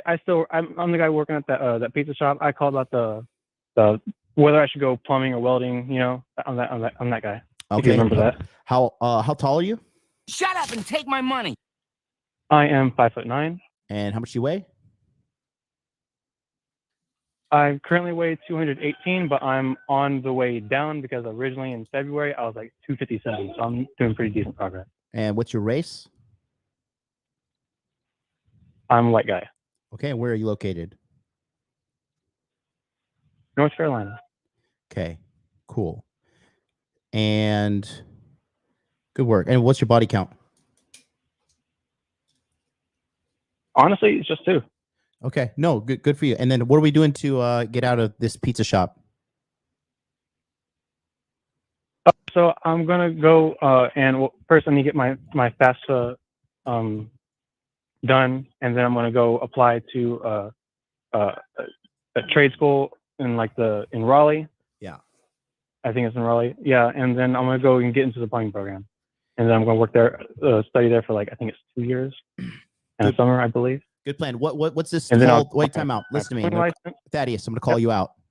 What's this whole I'm working around to get my FAFSA done? FAFSA takes like fucking 1 hour max to fill out that shit out. Yeah, it's just a few words to say I haven't done it yet. What you been doing? Jerking off, watching porn, playing video games, eating pizza? Is your pizza career this demanding? Jerking off is one of them. Are these pizzas just flying off the shelf that you can't fill out a fucking application, or what's going on here? No, it's not that crazy. No, I'm just kind of a lazy fuck right now. At least you're honest. But yeah, I'm just taking small things to make the changes, and then I'm working my way up, like I did with the starting my weight thing, because I've been a fat fuck for a long time, and I'm just now getting on working on that because I ate like shit. Yeah. But yeah. Eating pizza? But yeah. No, I've stopped eating pizza entirely. Okay. Thaddeus, your honesty is refreshing, sir. Let's continue. Talk to me, baby. So shut up and take my money. Tell me about this crazy bitch. So yeah, I mean, she had kind of a slew of the mental health problems. So at first, the only thing I really knew about was her depression. I didn't know what might have been kind of behind it, though. Mm-hmm. How'd you meet this crazy bitch? Maybe we had we met online, not through a dating app. We met over Reddit, actually. It wasn't going to be like a romantic or a sexual thing at first. Okay. We just met on one of those subs where you go to meet people to play games, and that's how we started. And then we met up, and then yeah. What game? Forget. We started on one called The Forest, and then we just played a few other things. Mm-hmm. Well, at least you got some game to go pull a bitch off the internet. I guess if that counts, I guess. It does count. But shit, I appreciate that. But yeah, I didn't know what might have been behind it, bipolar or something like that here, because she seemed to have mood swings where something about what I said is completely benign in my ears, and just she snaps, was like, well, what the fuck does that mean? Or she takes it in an entirely different way. And I don't know. I hear guys say that that's just kind of how women are because they're so emotional. But I don't know. Take my money. No. Because we started talking about her the symptoms that she has, and she thought that she might have. Well, we both kind of came to an unprofessional opinion that possible BPD. Right. Because things like a history of unstable relationships in your life, whether it's platonic, friends, romantic, whatever. Yeah. I'm trying to remember what the other ones were. Mm-hmm. She didn't have she did not have at all a strong family. Mother is dead. Father is largely out of the picture. They talk every now and then. She only maybe sees them for her birthday, and that's it. Red flag. She lives with grandparents. Yeah. Yep. Grandma is kind of nice, but then also a lot of bitchy towards her. Her grandpa doesn't seem to have that a lot of care in her. Yeah. Because he doesn't put any kind of boundaries. He doesn't really seem to put a lot of care into her personal life. I'm trying to remember what some of the other ones were. What'd you do? Did you give her the boot? I only did that once. Like, we had a lot of those arguments where it was like, okay, we're done, and then she comes back, and then we were done again, and then she comes back for a bunch of dumb shit.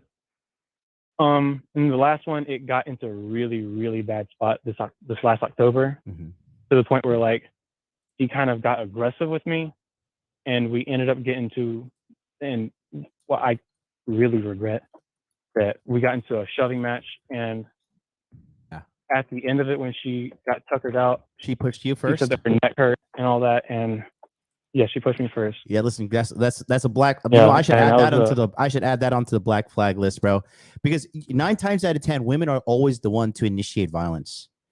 Because they can't control their fucking emotions. Sorry about that. Yeah, I don't know. That might fall under combativeness. I know, like, you described it verbally. Yeah. But I mean, it's kind of under the same umbrella, I think. Yeah, that's another thing. She's very combative.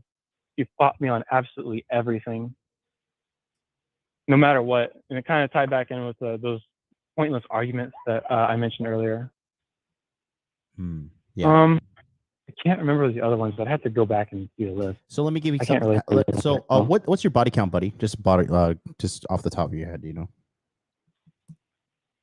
Mine's just 2. Okay. Oh yeah, I think you asked me. Okay, you told me at the beginning of the call. Sorry. Yeah. So that's okay. This is a learning experience, and the thing is this too. Okay. So I'm gonna be very direct with you, and this may hurt your feelings, but I want you to take it like a man. Okay. So it's me raw. When you are a guy who is of a lower value, right? And you're not really where you can be, you're going to attract lower value women. That makes sense to you? It makes perfect sense. So like you are. Yeah, exactly. But as you rise up, you're going to be able to attract better quality women as well. So that being said, just that you just need to level up. That's the biggest thing right there. But you're doing a good job. You're watching the streams, you're participating, you're taking action. That says more than fucking, 90% of all humans out there.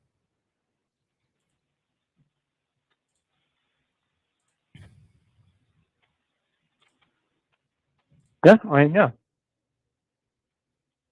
Although I, as far as I can tell in the Telegram chat, I haven't really been going as hard as some of the other guys. I'm going to be frank with that. Which Telegram chat are you in? I guess it's in the same vein as the inner game healing. Oh, well, inner game healing is not about talking about girls. It's about getting your mind right. The Masculine Empowerment Network, that's going to be more centered and focused around Money Muscles Game Frame. But inner game healing is specifically for getting your inner game locked and loaded.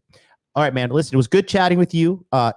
Keep working on yourself. Keep doing those things. Please, can you do me a favor? What are you doing tonight?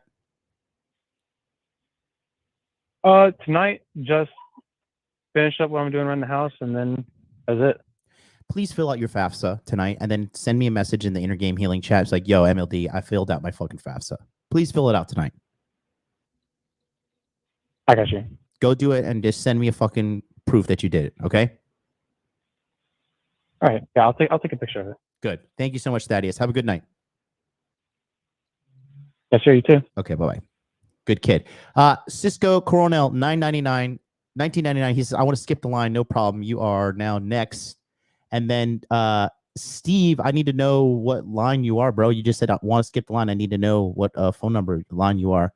But 3256563, you're up. What's up, bro? Hey, can you hear me? Perfectly, sir. Alrighty. I just want to say I'm surprised you actually pronounced my name right. Hey, thank you. Yeah, but anyway, so I don't want to make it too long because I know you got a lot of callers. Take your time. You sent the money. So here's my thing. All right. Well, here's my thing. So basically, I'll just give you a little bit of info on me. That way you get an idea. But I'm 20 right now. I turned 21 in August. And I moved out of my parents' place at 17. So I graduated early from high school. And I started working right away. I got my own place. And then I worked the job so I moved out of my parents. I got one job. And then since, I kind of got more experience and stuff, I got my name out there a little bit more. And then I was able to get an offer where they paid me, quite a lot bit more just across the state. So I ended up moving, and that's where I'm working currently now. And basically, like, my issue is that the town I graduated from, so when I left and I moved out of my parents, I moved back to another town where I used to go to my freshman and sophomore year of high school. And then, I still had friends there and stuff, but I noticed that they didn't have like the mindset that I do, because I've always been someone that's like, my dad is just the same way. So I took after him, and I'm just like a go-getter and like a problem solver and stuff. And my friends were always like pretty like laid back and chill. And like, I was always the guy that, like, if we would go to like hang out or something, like I would be the one that would have to bring like the girls for all of us. I would like throw parties at my house, and like I was able to get like everybody knew me pretty well, so it's like I'm not like a socially awkward dude or anything. And as far as like money goes, like I'm making like right now, like at this current job, so after bills and everything, I'm able to save about like, I want to say like $1,200 to $1,500 like every pay period. So it's like every 2 weeks, which is like, it's decent. Whoa. Time out, homie. Dude, first of all, you're killing the game. Second of all, let me catch some stats on you. How tall are you? I'm 6'1" and I weigh like 160. So I was a pretty athletic dude, but I never really did sports just because like back when I was in high school, I was always working like 40 to 50 hours a week, and on top of that, like doing school. So, bro, we need to work on your listening skills. I'm gonna go easy on you because you're doing well. Okay, but focus with me, G. All right. What's your race? I'm Hispanic, Mexican. Okay, Mexican. And then where are you located in the States? I'm currently in Iowa, so that's it. I guess I've pretty much just grown up in Iowa my whole life. Listen, that's it. I'm gonna ask you a question. You're gonna answer it and be quiet and be ready for the next question. How old are you? I'm 20. You're 20? Are you really 20? Yes, sir. What do you do for a living? I farm. What do you farm?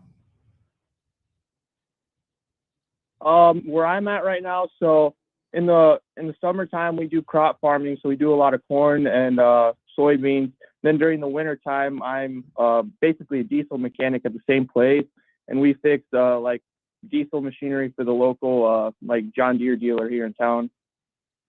And how much you make a year? Right now I'm making like I haven't been here for a full year yet. I'm coming up on a year here in May, but I'm making like salary. When we worked out the numbers, it was like $75,000 a year. Is there room for growth in this career? Oh yeah, definitely. Okay. Can you see my screen? No, because I'm on my phone. So what we're gonna do real quick, because I just want to show the guys at home. What's your name, young man? Cisco. Cisco, awesome. So we're gonna do this. We're gonna put you in age 20-25, race any whatever. We're gonna put you at 6'1", minimum income 75, exclude obese because you're not obese. Yeah, you're in the top, like you're in the top 1% of people in America in regards to your sexual market value. Yeah, that's why I was called in, because my biggest issue is like I'm having trouble finding a network of not only people that are like in my level. I would be okay with somebody that's still struggling and help them out, but I'm not finding someone with like the same like mindset like around me, you know? So it's like, welcome to the club, G. Welcome to the fucking club. And guess what? Yeah, thank you. You're going to have that problem the rest of your life. Dude, it's hard for me to find friends in Tokyo. Yeah. What was that? It's hard for me to find like-minded, super successful people in Tokyo. Are you kidding me, bro? Bro, I clear, let's just say, we'll just put my income as a ballpark. Let's just say I make more than the president's annual salary. Let's just put it that way, okay? And then I'm, single, I'm good looking, I have game, I'm fucking super smart. Do you understand like how many people I hang out with and I'm like, this person is just not on my level. And it's fucking painful. It's a life struggle, bro. It is a life fucking struggle. And forget about going on dates and trying to talk to some dumb bitch. Trying to find somebody on my level mentally. Yeah, I totally get that. I mean, especially like me, I've been watching a lot more of this content now because I just recently bumped into it, and I'm like, because my dad really like instilled a lot of this mindset on me, and it's like once I started finding like a little bit more of this content, I was like, well, like this is how I grew up, and it's like it totally blew my mind how like there's actually people out there that are aware and like think the exact same way that like I was pretty much like taught to grow up. Yeah, bro. So here's the deal. This is how you do it, okay? You need to, and then like this is gonna sound like I'm blatantly selling you something, but bear with me. You need to supplicate what you cannot get physically, digitally. Okay. I'll tell you the people that I hit up. I'm not gonna name their names, but one of my people that I call and text on Greg, he is worth $10 million. He's crypto genius. He's always flying all over the world. And I talk with him. I talked to another guy who is multimillionaire. And he is based out of someplace in the Middle East. And then, I talked to the guys in my network, the Masculine Empowerment Network. I talked to my mindset coach, the guy who helped me understand the importance of frame, Wraith. I talk to him like on a weekly basis. I'm always texting and going back and forth with King Dre, my game expert, because with him, he helps me just sharpen up my game and stuff. I talked to my buddy Harry Zikos, who lost 60 pounds, and he's my muscle expert. And then the money, I talked to, like I said, the big boys, the multi-million-dollar boys, because that's just what you have to do in today's day and age, especially you at a young man, at a young age, being very successful. It just takes time to build that real life network. And I had it for a while. I used to have it with the, when the guy Charlie from Cultivate Crypto, I helped make that guy a multimillionaire, but then the money went to his head. He went to the dark side, and I'll just watch that fucking ship burn in the distance. But I just couldn't be a part of that. So these people are going to come and go out of your life as well. So it's just really up to you to really cultivate, because it's an ongoing thing. You have to look, you have to like kind of picture every kind of relationship or business that you have is like kind of like a sinking ship, and like you're out there, you're paling water out of it, and then when you find a good one, hold on to it, right? But the reality is a lot of these things eventually they're gonna fade away. That's just the nature of life. But it's up to you to keep on putting the effort to go get with people, because like I have a friend of mine, he's a nice guy, but like when I hear about his money situation, when I hear about his bitch situation, when I go to his house, it's fucking filthy, and I'm just like thinking to myself like this dude's just not on my level, with all due respect, but it's just not like, and it's just when you're a guy who is a man of excellence like yourself is, if you're telling me the truth with all these things, I mean, you have to figure out a way. Listen, you have to figure out a way to deal with the loneliness and understand that you're like fucking Batman, bro. You're just at home brooding over fucking fixing the problem of your life, which is your endless Gotham. And then you get a couple of Batgirls, you get fucking Robin here and there. Sometimes Robin dies. Rest in peace, Jason Todd. You know, but eventually you're the hero of the story, and you got to keep on pushing and moving forward. And finding a network of high value people is hard, bro. That's why I say, if I were you, I would pop into the Telegram chat because you can afford it. And then we could just talk about fucking elevating your shit to another level. Because, I mean, dude, a guy like you at this young age, especially with room to grow, dude, you're an easy person for me to help. Really easy. Yeah, I just so like I know I just started watching you, but I wasn't really sure what you would really recommend, because I know you do like different types of coaching. So which one do you think would be the most suitable, kind of like in my case? So if you want to try something out and you give it a go, all right, sign up for the Masculine Empowerment Network. Are you in the Masculine Empowerment Network waiting list? I'm not, no, Okay. but I can get on that. Yeah, go to masculineempowermentnetwork.com. It's an annual membership. And it's, dude, we have high-level guys in there. We have doctors. We have fucking fighter pilots. We have government contract workers. Like, we have all dudes in there, because, like, the real dudes who are really about it, they're not on the internet flexing, okay? They're out there living their life in secret, unless they're, like, a content creator. But if this guy's just, like, a loser, or not a loser, just, like, an average dude and is, like, trying to flex, like, bro, you're not living the life you pretend you're living, right? Most dudes, like real G's, bro, they move in silence off the fucking camera because they know all that shit's a liability. Yeah. And I also had one last question. So basically, in my situation right now, I'm like on a visa, you know, and so it will be expiring here in the next 3 years. Mm-hmm. So I got until I turn 23, and then I don't know, like I do love what I do right now, but I also want to expand kind of, because I do have, you know, family back in Mexico also. So I wanted to move to like a bigger area, kind of like Mexico City. Mm-hmm. And I don't know if I would do something like online, but I do want to look at other options, just to have it as a backup, just in case, you know. No, listen, your backup is mastery. Advice, I guess. Listen to me. Your backup is mastery. Take these next 3 years and become a master farmer. Okay. Become the best fucking farmer and diesel mechanic you can, so you're irreplaceable. That's your backup plan. Because when you have a backup plan in your mind, guys, all you're doing is you're seeding your mind for failure. Mastery. People nowadays can't pay attention for 7 fucking seconds. If you could stay and get focused and become a master at your craft, you are irreplaceable.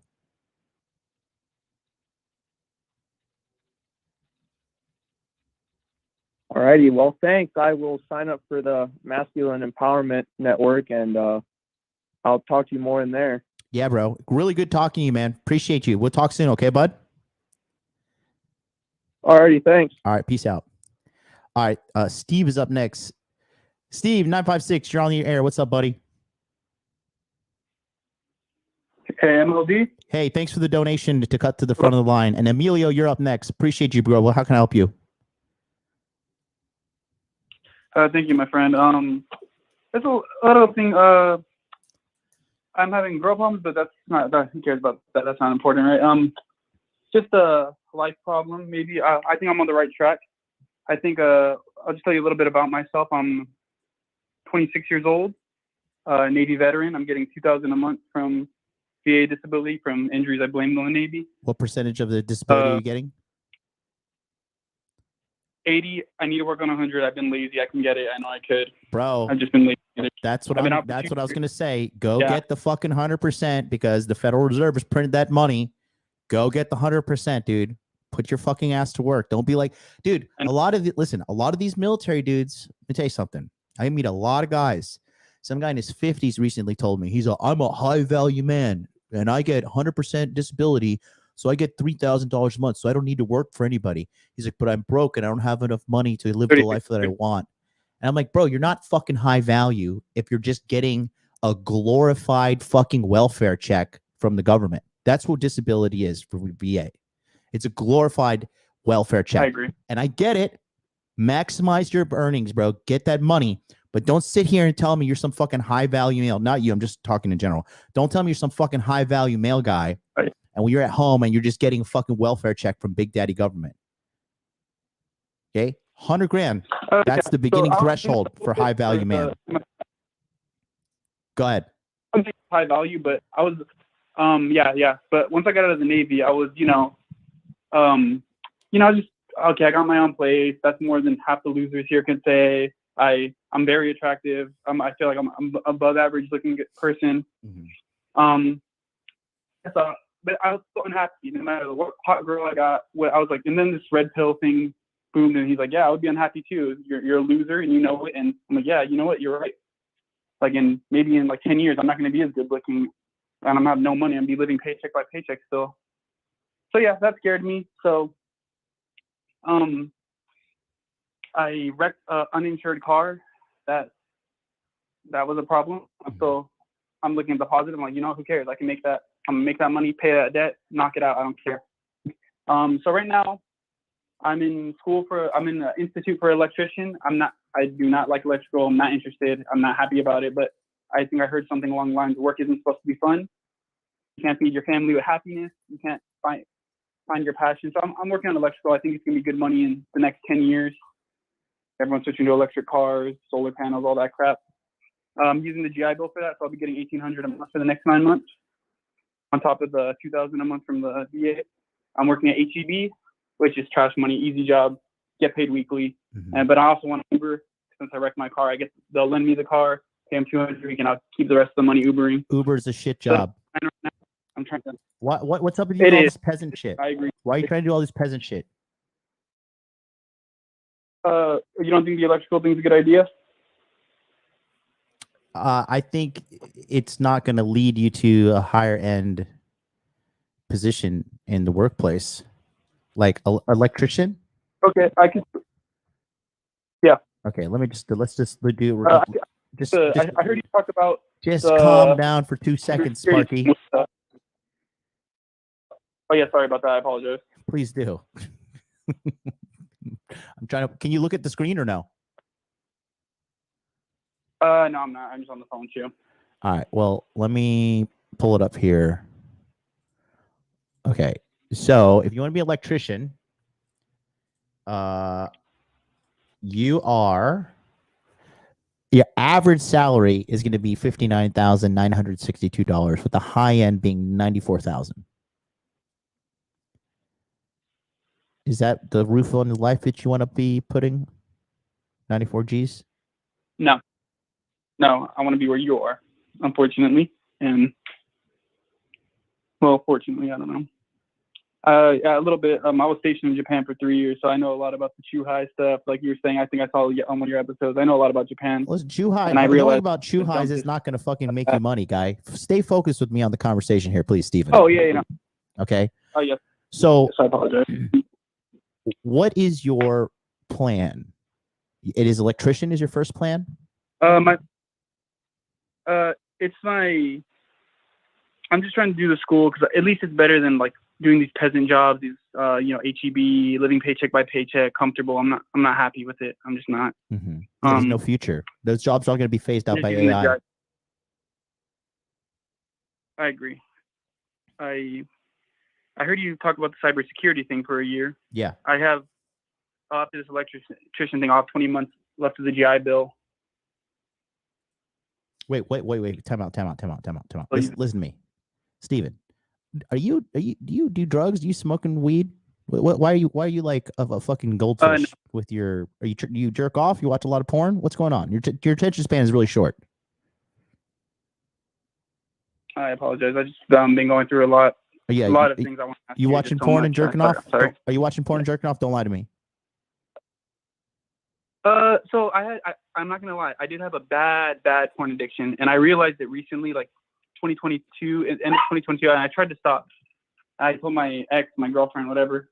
I told her about it, and I want to stop. And I just go on waves. The times where I stop, I stay consistent. But yeah, I did have a pornography addiction. I'm more like a not pornography. How long just have you personality. listen to me? How long have you been out of the military? 2 years. And what in the blue fucking hell have you been doing over the last 2 years besides beating your dick and getting a welfare check from the government? Nothing, and that's why I am. Okay, at least you're man enough to do No, it. So it listen to wasn't me. until recently, but I woke up and I'm like, I need to do something. I'm fucking panicking now. Steven, you talk Like, too much. okay, that's just Calm down. sorry. Okay, I want you to listen. Yeah. So let's focus right now. What is the game plan to get you a career?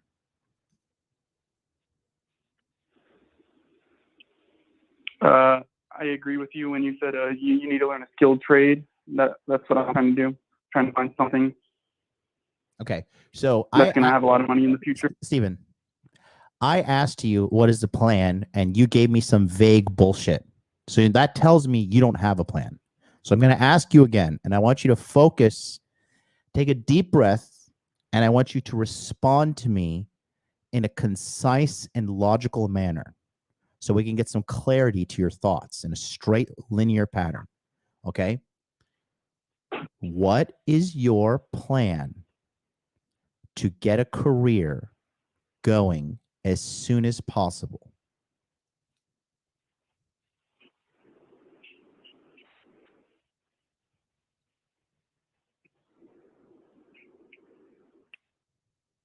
I don't have the answer to that. I'm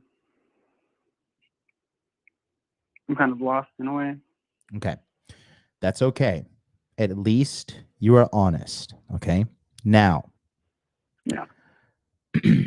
do you have $150 a month to sign up for this coaching so we can get you on the right path? And can you show up to 9 p.m. Eastern Standard Time for 3 months to our Sunday night coachings? Sunday nights? Yes, I believe I can. Okay. Is your schedule And jam-packed 150 with work? No. Watching YouTube content? Maybe. Perhaps, yeah. Yeah. I have school 8 to 1 Monday through Thursday. Okay. And what do you get? What do you? Second job whenever day. You're in school for what now? Again? 8 to 1 Monday through Thursday. What time zone are you in? I'm in Central Time, I think, in Texas. So it's an hour Eastern. You don't know what time zone you're in? I think Central, like the Chicago one. Okay. And this education is for the electrician? Yes, sir. Okay. And then when is your target end graduation date? I believe it's December 14th. Of this year or what?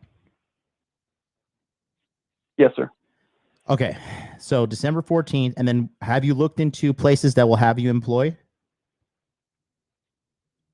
Yes, I have. There's a couple of solar places I've been looking. Solar's good. Okay. Now, all right. Yeah, the full listen. School I'm in, they said they'll send your application resume. Fuck. Sorry. Listen, fuck having these fucking people do anything for you. If you want it done right, who has to do it, Steven? Myself. And who's going to come save you? No one. Okay. So here's, I'm going to, do you have a pen and paper to write this down? Yeah, give me 1 second.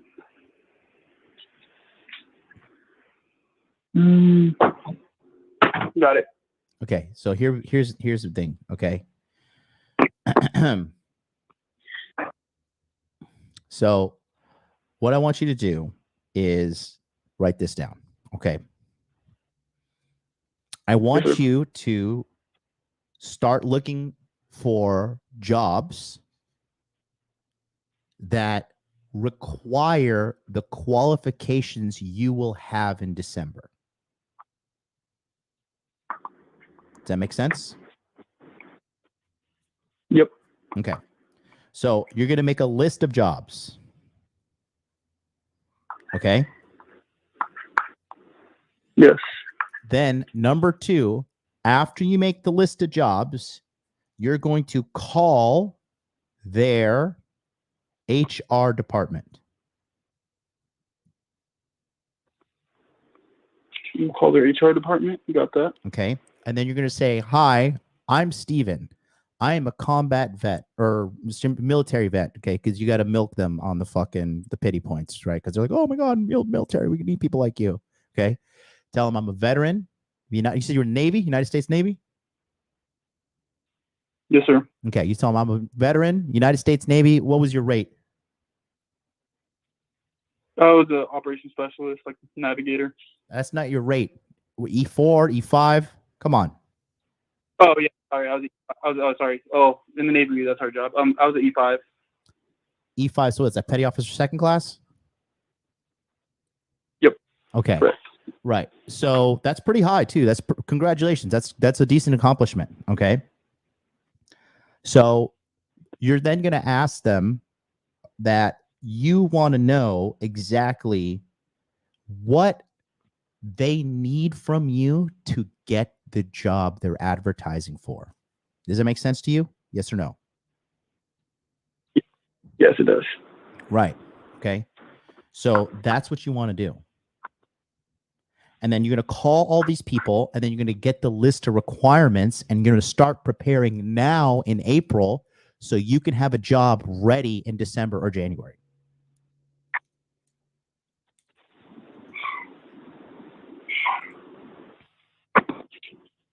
Got it.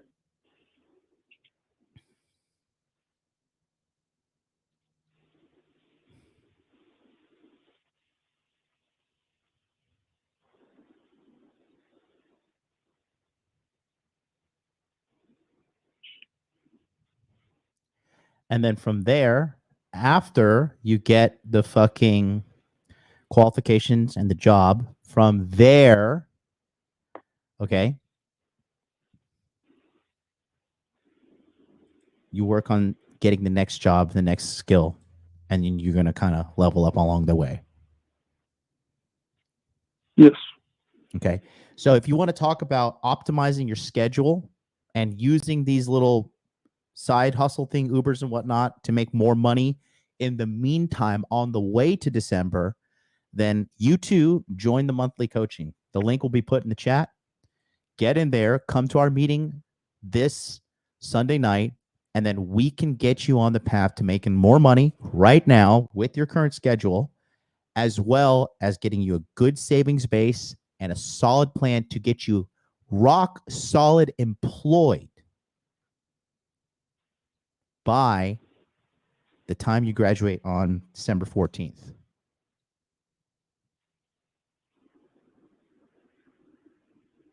Got it. Okay. Do you see the efficiency and communication that we just had when I took charge and you just shut up and listen? Oh, yes, I do. Okay. You're not a dumb guy, but I tell you, a lot of you military guys, you get this fucking disability and you go into fucking jerk off mode.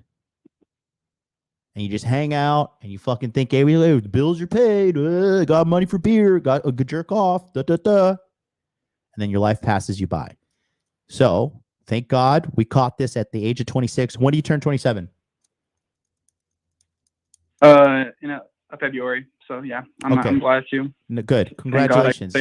So look, and then this is what you're going to do. From 27 to 30, you master out this skill at electrician. And in the back of your mind, you got to start thinking about either a parallel jump or developing a new skill set that you can master from age 20, because you're going to get this skill come December, and then you can build upon that skill as well as build upon a secondary skill that can help elevate you to a whole new level and get your money right, get you sorted. You'll be locked and loaded. Yes, and I agreed. Your name was John, right? MLD? That's my name. Yes, I want to be on your level one day,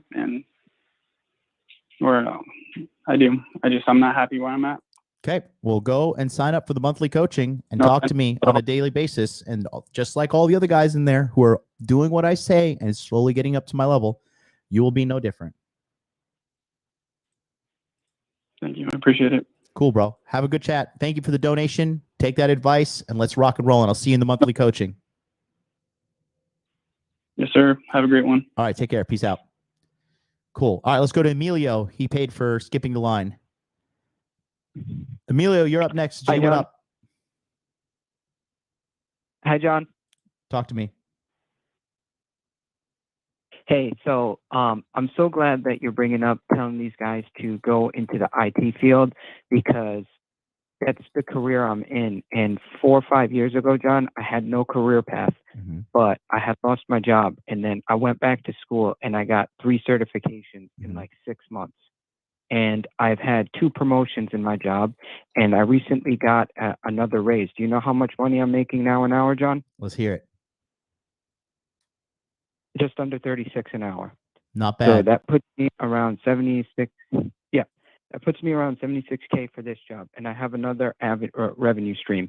So last year I was just under 100K. I just missed it by like a few $100. Good. And I'm into crypto and other investments. But like these guys, they got to quit being jack-offs, and they just got to go 90 and seconds. just do the work for a year. Like I was always a piss poor student, but I locked myself in a room for a year and 6 months and fucking studied my ass off, and it paid off. And I started at a front level where I was making 21 an hour, but I worked my ass off for a year and a half. I applied several times for the next position up, and I got it. And then after that, I kept applying for higher positions. And even though like I wouldn't get it the first time, I would just go back 60 seconds. until I got that position. Even a couple of those exams when I was taking my certifications, I failed, but I just never gave up.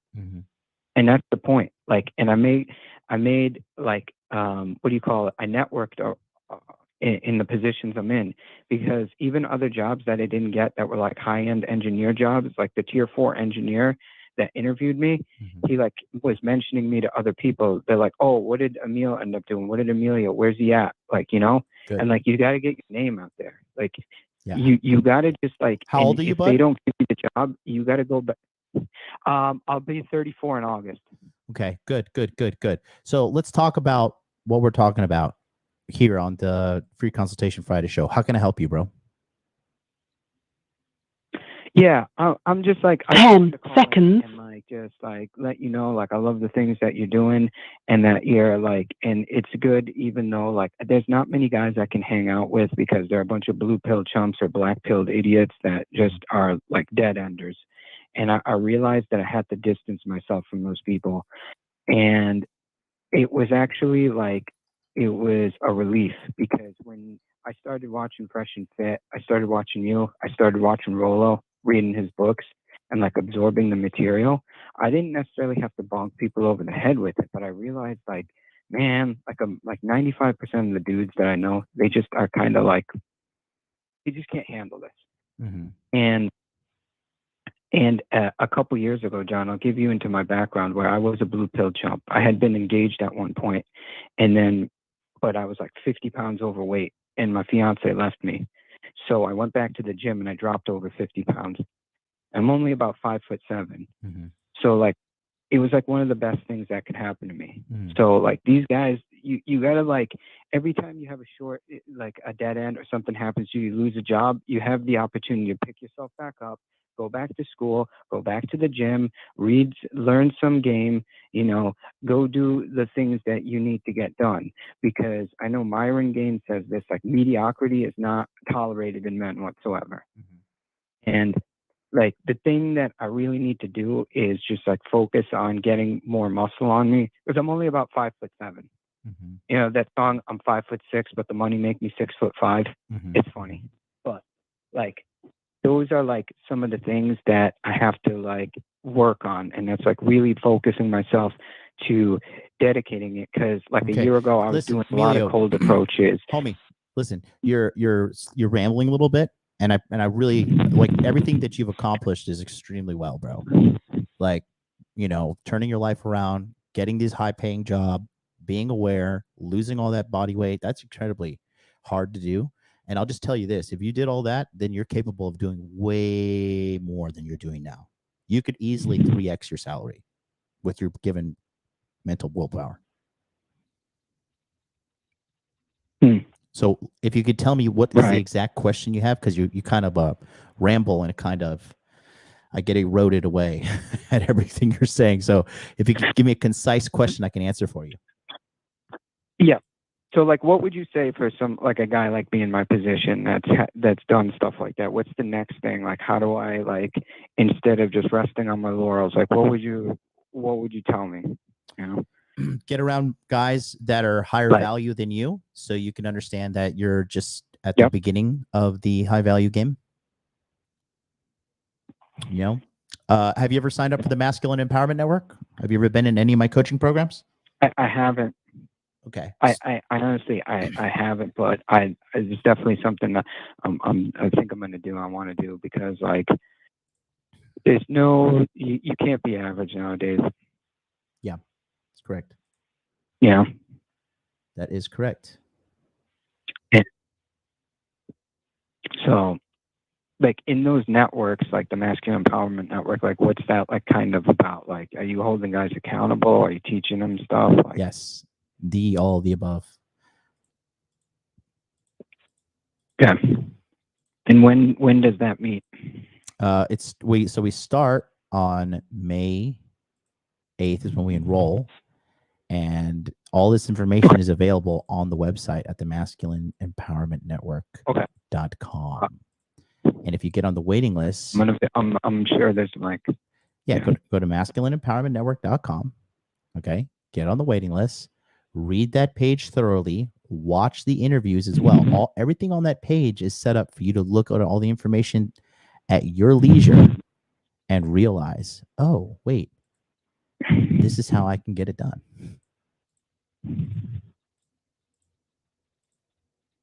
Right. Right. And the thing is, guys like you, okay, guys like you who have achieved so much, the thing is, you're comparing yourself to the average person, which is okay. But there's time it gets to a point where you need to start comparing yourself to bigger dogs to get up to the top. Make sense? Right. No, for sure, because I've lately been like, it's like I have this drive and ambition to break free from things, but there's been like you said, it's just like missing being around guys that are above me, and that they don't like necessarily like talk down, but just like point you in the right directions. They don't need to point you in the right direction. It's not about pointing you in the right direction. It's just if you're a naturally successful guy and you're around other people that are more successful than you, like you're gonna naturally want to do better. Yeah. Yeah, man. That's for sure. Yeah. And I don't want to take too much of your time. I just wanted to give guys like encouragement along the way and let them know like they can turn their life around and do way better than what they were doing. Yes. And I'm definitely gonna look in and go visit the website and just get on the waiting list. It's free. Get on the waiting list. Keep listening to the shows. Everything's gonna be okay. All right, buddy. Good talking to you, Emilio. Congratulations on all your success. Hope you break through $100,000 this year as well. All right. Thanks, brother. You're welcome. Take care, Emilio. Good night. You too. So, sorry, I didn't mean to cut you off there. Appreciate you, dog. This guy, real quick. Two Brothers Bushcraft. Why don't you just thank disabled vets for their service instead of putting another man down? Okay, no, listen, dude. This right here shows me you're still a fucking blue pill normie. Okay. Don't make me give you the fucking red pill in the military. All right. I just need to address that. Okay. All these fucking veterans that are signing up for my courses and respect me, they know what the deal is. Okay. So just chill. That's like so fucking low IQ. I can't even believe I just read that, to be honest with you. I think I need to go on a Rumble rant at the end of this episode. Do you guys want to go to Rumble? Give it a rant? I think I need a Rumble rant. I don't know. I'm going to have to delete the stream when I'm done with that.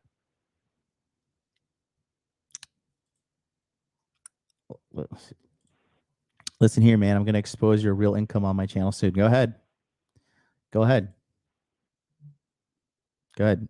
Do me a favor and drop a 0 so the fucking IRS can leave me alone. You fucking idiot. 61 area code. I think that's UK. International call. You're on the air. It's Australia. Australia. You there, buddy? G'day, mate. How are you, mate? Good.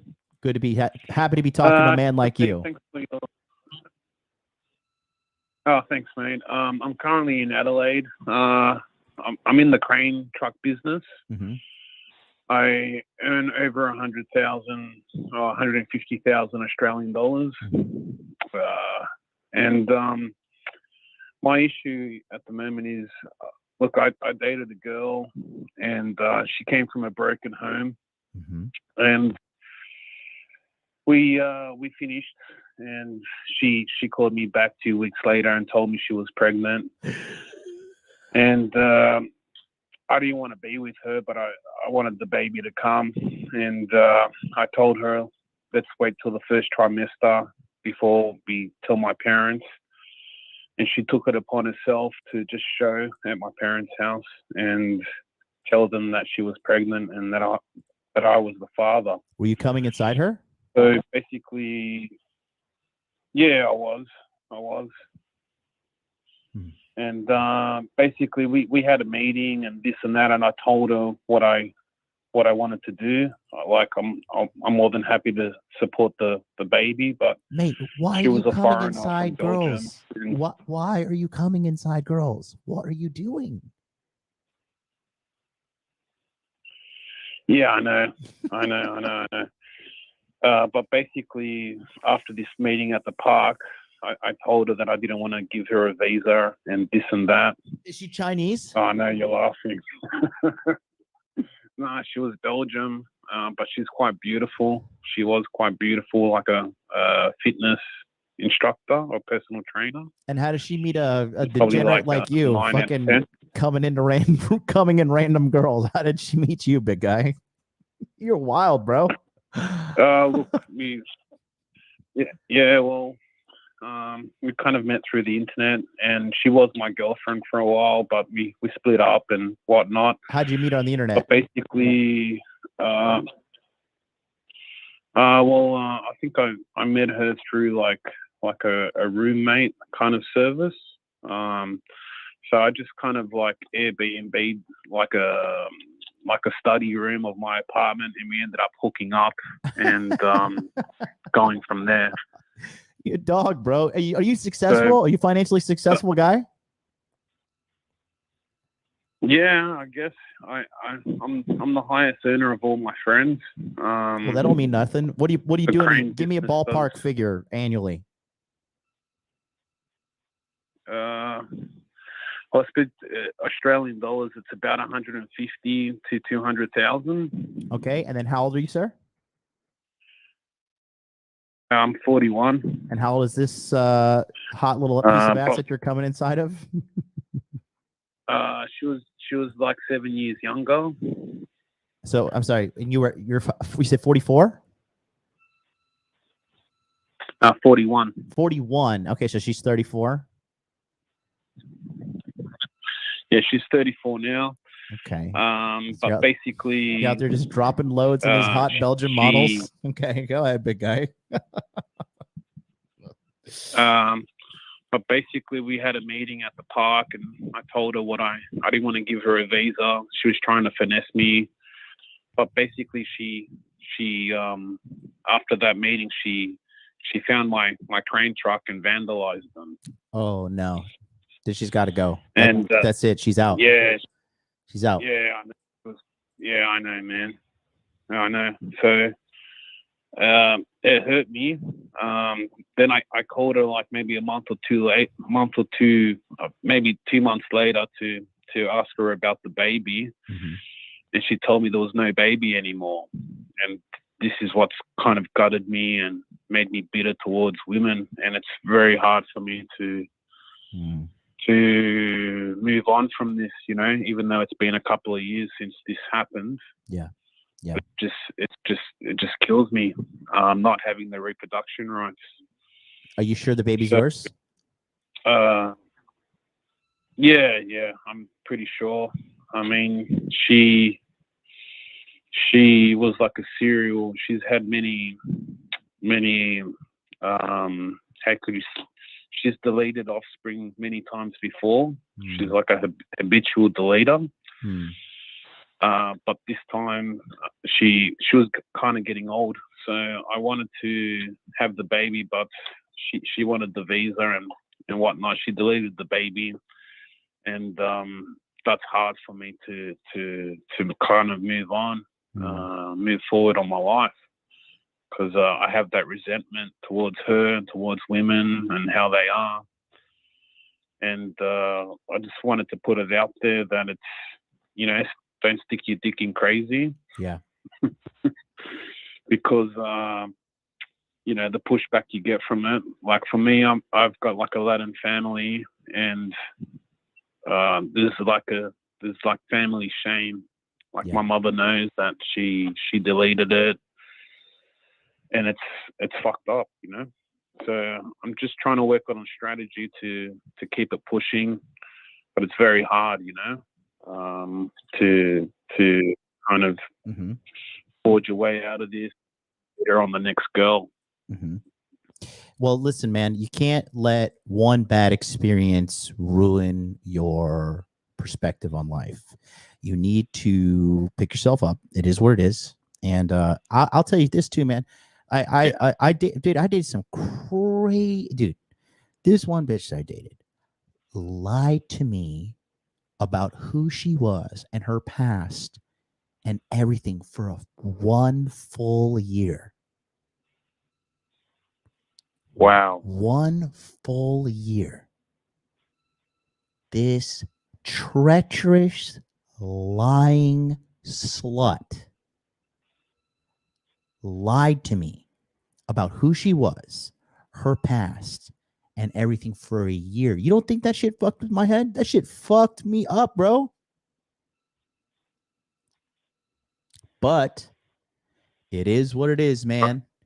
You know, hey, listen, you're self-employed most likely, right? Yeah, I've just got my own small business. Right. So here. Let's stay focused on the conversation. So you know, as a self-employed man, that nobody's coming down there to cheerlead you out of bed. No one's coming bringing sales leads to your door. No one is going to go do this fucking work unless who does it? You. Exactly. That being said, your dating situation here is the same.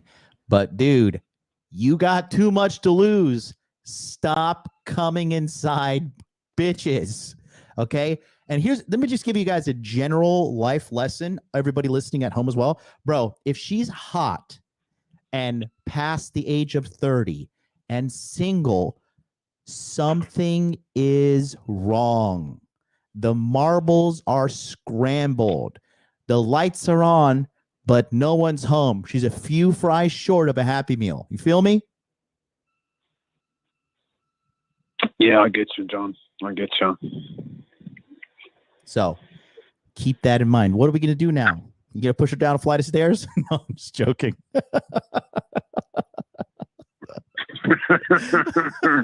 You're a funny man, John. You got good value, man. You got good value. Yeah, I know. I just got to pick myself up and move on. But like I said, it's hard viewing women with the lens once you've been burnt like this. Yeah. Oh, dude, it's hard, man. It's super hard, but you got to heal. You got to let go, and you got to believe in, you know, what you want in life, and look for it and go get it. It's there, and it's all, persistence is the name of the game, bro. Persistence, rejection is the name of the game, right? Like the old good Lord and Savior Jesus said. What did he say? Seek, knock, and ask, and it will be given unto you, right? So that's right, do what you got to do.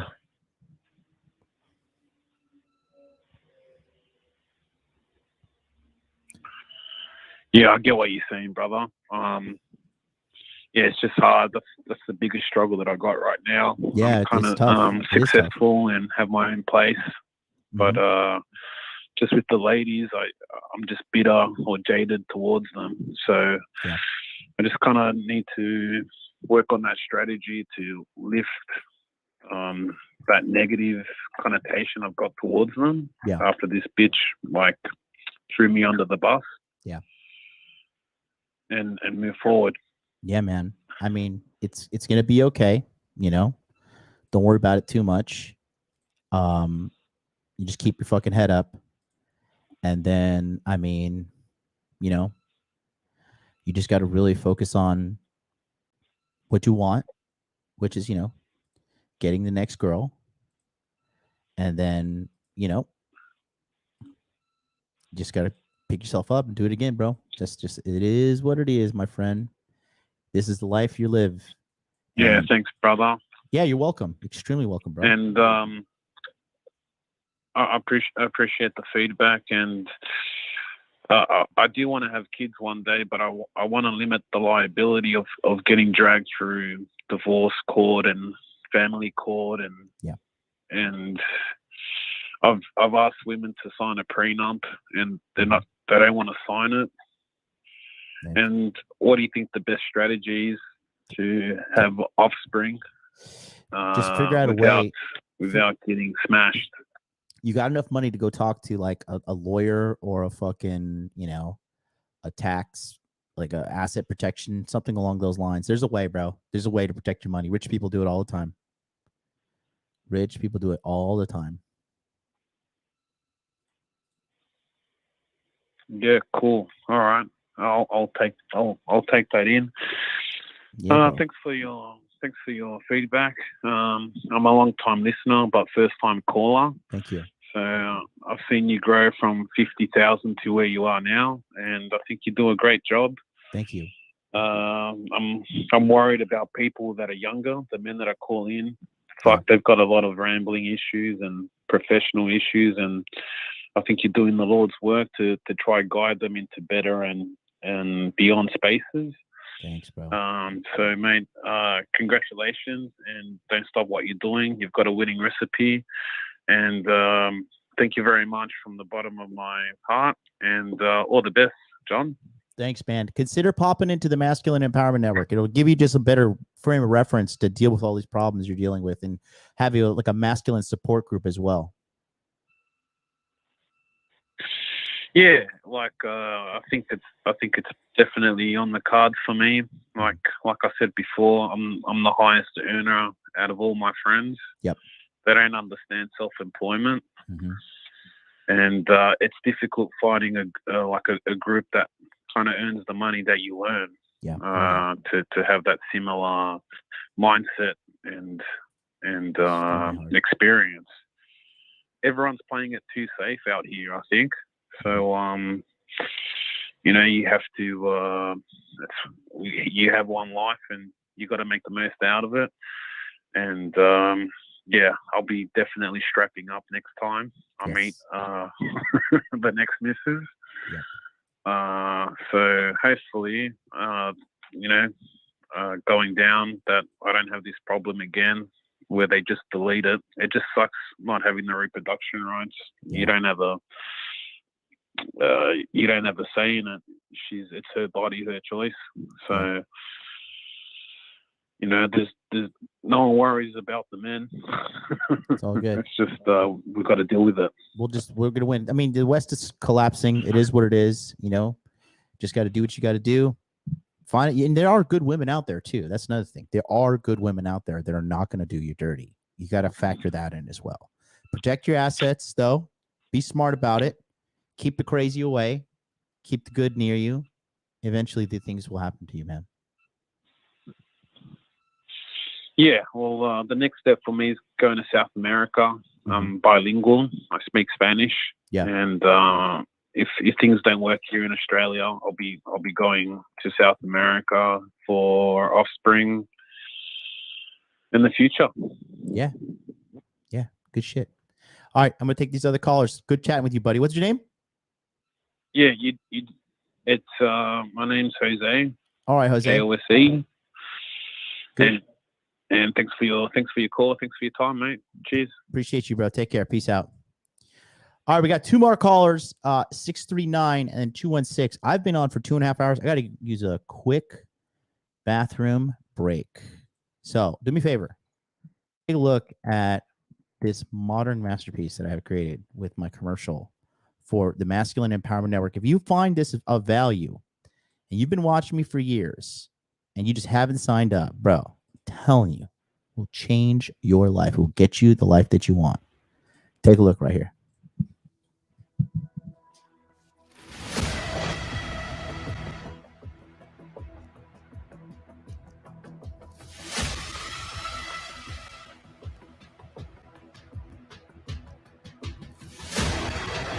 I am not a man that believes in luck. I am not a man that believes in destiny. I believe in discipline. I believe in being powerful. I believe in being self-reliant. I believe in mentorship. And most importantly, I believe in me. I refuse to be a victim. And I know that every day I make a choice to be better than before, a choice to do what is right for me, a choice to not live as a slave to my emotions. And all of these choices will lead me to the burden that is heavy, and that burden is greatness.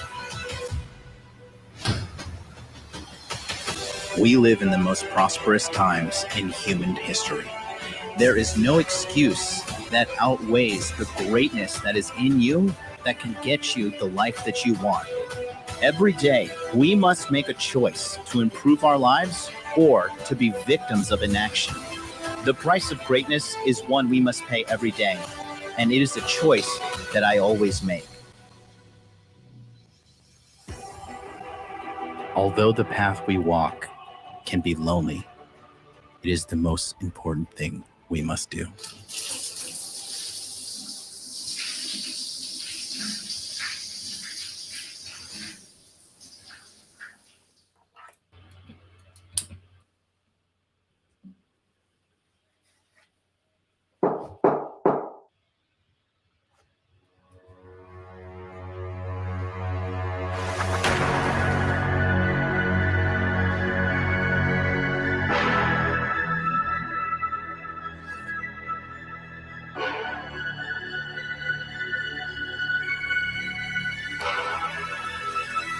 Sometimes when you choose the life of greatness,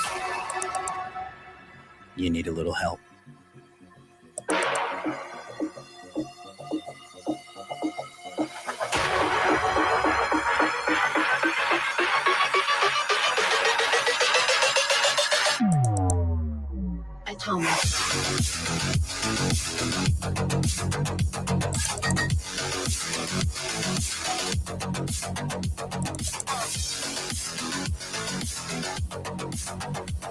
The best part of my journey is that I'm not alone, and neither are you.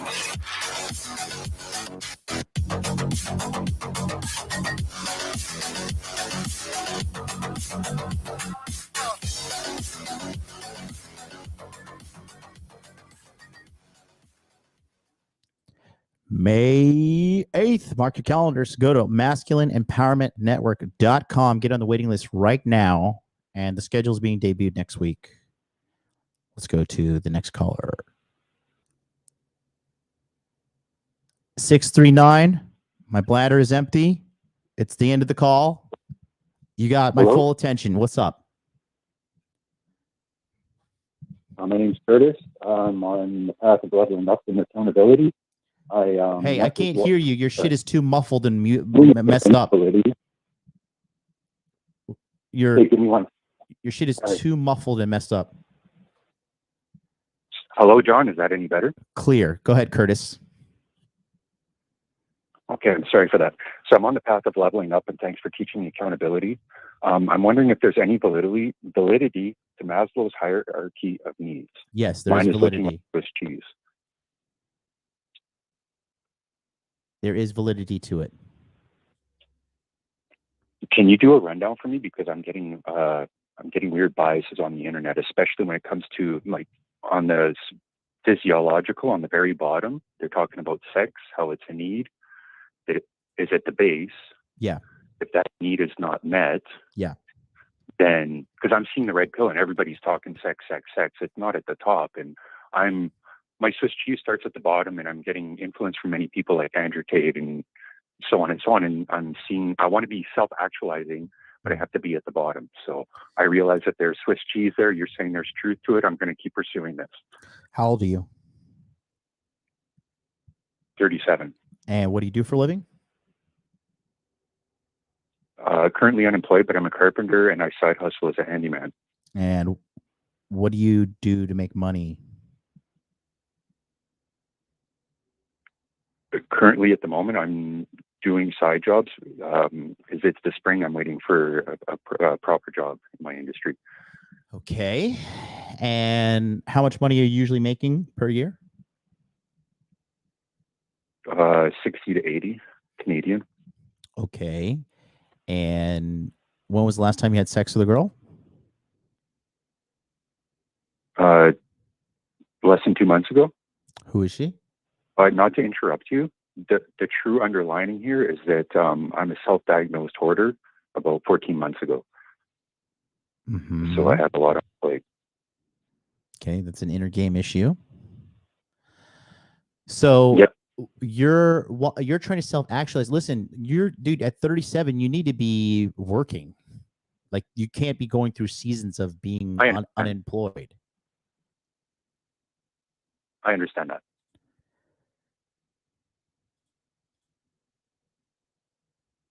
If you're frustrated, I understand. You don't have to continue. It's just I was wondering. Listen, Curtis. I'm not frustrated, brother. I'm not frustrated. Okay, yeah. But okay. I'm just, just kind of keeping it 1,000 right now. I'm being as honest and transparent as possible. It's with the accountability that you were speaking of. Yeah, you can't that. And what's the longest relationship you've ever had in your life? Under a year, right? 8 years. 8 years? No, 8 years. What happened there? Yes. She cheated on me, and then I was red pilled. This is less than 20 years ago. I've been on the path of red pill, and it's not doing any work for me. I'm gaining traction now due to accountability and realizing that I don't have the safety. Like, I'm at the bottom of the pyramid, so I have to work my way up, and I just want to make sure I'm putting my effort in the right place. Why did not putting all my eggs in those things? I'm sorry. Why did she cheat on you? I allowed it. How did you allow it? I didn't go out and allow it, but ladies' night, stupid things. I was blue pilled. You just said go out there. I was doing all the work, and you just said go out there, and you just told her to go out there and you can do this. The truth being is, I have a bad relationship with my mother, and I was never able to fix that. So I think that I was seeking that in women. So if I couldn't fix my relationship with my mother, then I'll fix it with somebody else. You're very introspective, Curtis. It's good. And then how did you find out she cheated? On the freshman kids. How did she cheat? How did you find out she cheated? Oh, I must have blocked that out. It's not. I ended up getting back with her several times, and then it happened over and over. So it was a reoccurring effect. So I've made mistakes and allowed it. I'm trying to be as accountable as possible. I could play the You're not answering here, my but question. I do not want to do that. Listen, be accountable and answer my questions directly. Oh, sure. How did you find out she cheated on you? Honestly, I do not remember, but the last time I caught her cheating, I was out at the bar with a friend, and she was there with a quotation mark friend. And then you confronted her and said, "Are you fucking this guy?" And not entirely. I confronted her that night. We had a fight, and I submitted. I've been too submissive. I'm not in my masculine. Okay, you're not answering my question. Sorry. I'm going to ask you again. Yes. How did you find out she had sex with this guy? Because she admitted it to me. Did you ask her to admit it? I can't recall. Okay.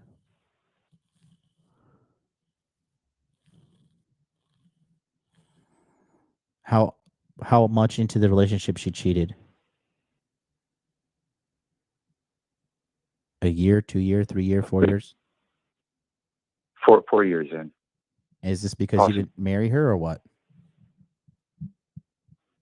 I was ready to propose, and then I had a financial. Sorry, what was the question? I do not want to misanswer. So I've asked you, like, okay, let me ask you another question regarding her, right, and cheating. Okay. Yes. Is she married now? No. She's still single slut? Yeah. That's funny. That's funny. Well, you dodged a bullet there. So what's the biggest thing holding you back? What's the thing going on with you right now?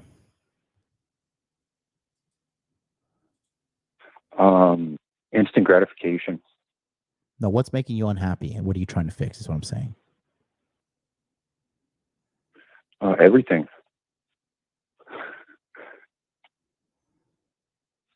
I'm not the person that I want to be. I have more to provide to this world.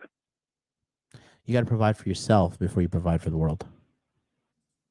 True. So how can I help you today? You want to know if sex is important or not?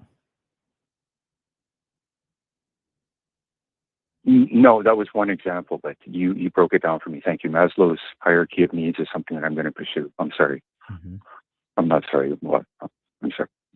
I'm Canadian. You're good, buddy. You're good. Thank you for your time, and keep up the good work. I think you're another one of these guys. You're like this Pavel guy who's lied to me, said he's going to sign up for the coaching, and you're not. You're one of these like intelligent guys that are just getting caught up, because the thing is, when you like do research, and you're by yourself, like you just become fucking crazy because you have no one to bounce this information off of, and you're not taking action to give you some feedback based upon the data you have in your mind. Does that make sense to you? 100%. Okay. So consider popping in to Inner Game Healing. I think that's something that'll help you out, or the Masculine Empowerment Network. Have you joined any online men's support groups? Have you joined any community, try to make yourself better? Nothing recently. May I ask which one is more budget oriented? Well, I mean, $397 for Inner Game Healing, that's coming out at the end of June, and then Masculine Empowerment Network is $797, but it's for a year. It's a year pass, so you're in for a whole year, and we can help you get on your shit. I look forward to joining the community. It seems like you have a bunch of reasonable voices and voices of reason. Yeah, definitely. All right, man. Well, listen, it was good chatting with you. Stop being unemployed. Go get some work going, and then you need to join a community if you want to join the monthly. I work on Monday.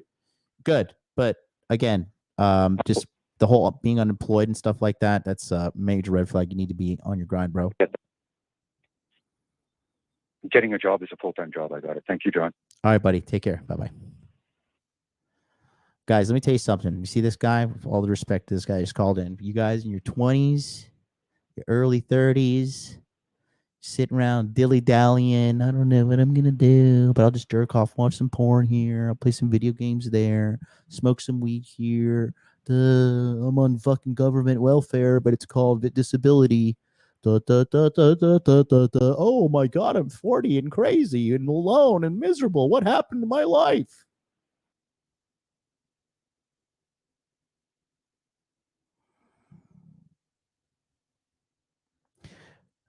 This channel, this business, this YouTube, me, okay, we're geared towards one thing and one thing only: getting men's shit together. And if you're not taking action every single fucking day to get your shit together, by default, your life is heading to a shitty place. It's on the wall behind me. Money, muscles, game, frame. All right? Right here. If you're not every single day making a deposit into the money, making a deposit into the muscles, making a deposit into the game, and making a deposit into the frame, if you're not doing this on a daily basis, you're trending down, you're getting fatter, you're getting weaker, you're getting dumber, you're getting poorer, and you're getting less pussy. So what are you going to do? You're going to coast on up, or you're going to coast on down? Because you're going to go up or down. You are going up or down. You have no choice.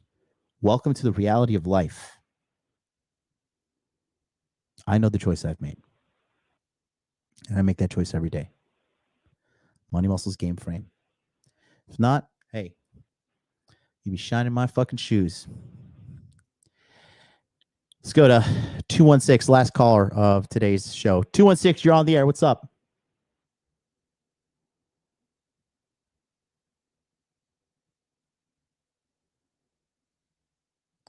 Two and six, going once. 216, going twice. Check, check, check, check. Hello, hello, hello. This is mercy in my voice here because you've been holding on for so long. 216. If you can hear me, I can't hear you.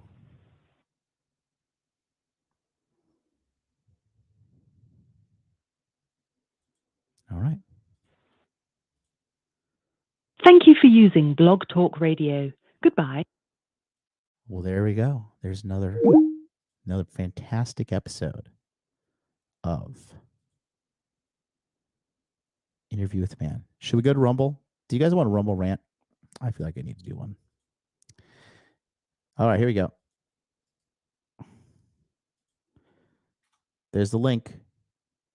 I put the link in the chat right there. Go to Rumble. We're signing off of YouTube. We got 67 in the chat. Canceling Facebook right now. Deleting this off of Facebook. We're going to Rumble. Do I have my Rumble thing programmed? I'm going to give you guys some time. Go over to Rumble. Open your fucking browser. Go, go, go, go, go. We're dropping some heat today. We are dropping some fucking heat today. Go to Rumble, giving you all the time in the world. There it is. That's it. Let's get ready to rumble. Let's go. Boom, boom, boom, boom. We're off. See you later, Twitch. We're off. See you later, Twitter. We're off. See you later, DLive. We're off.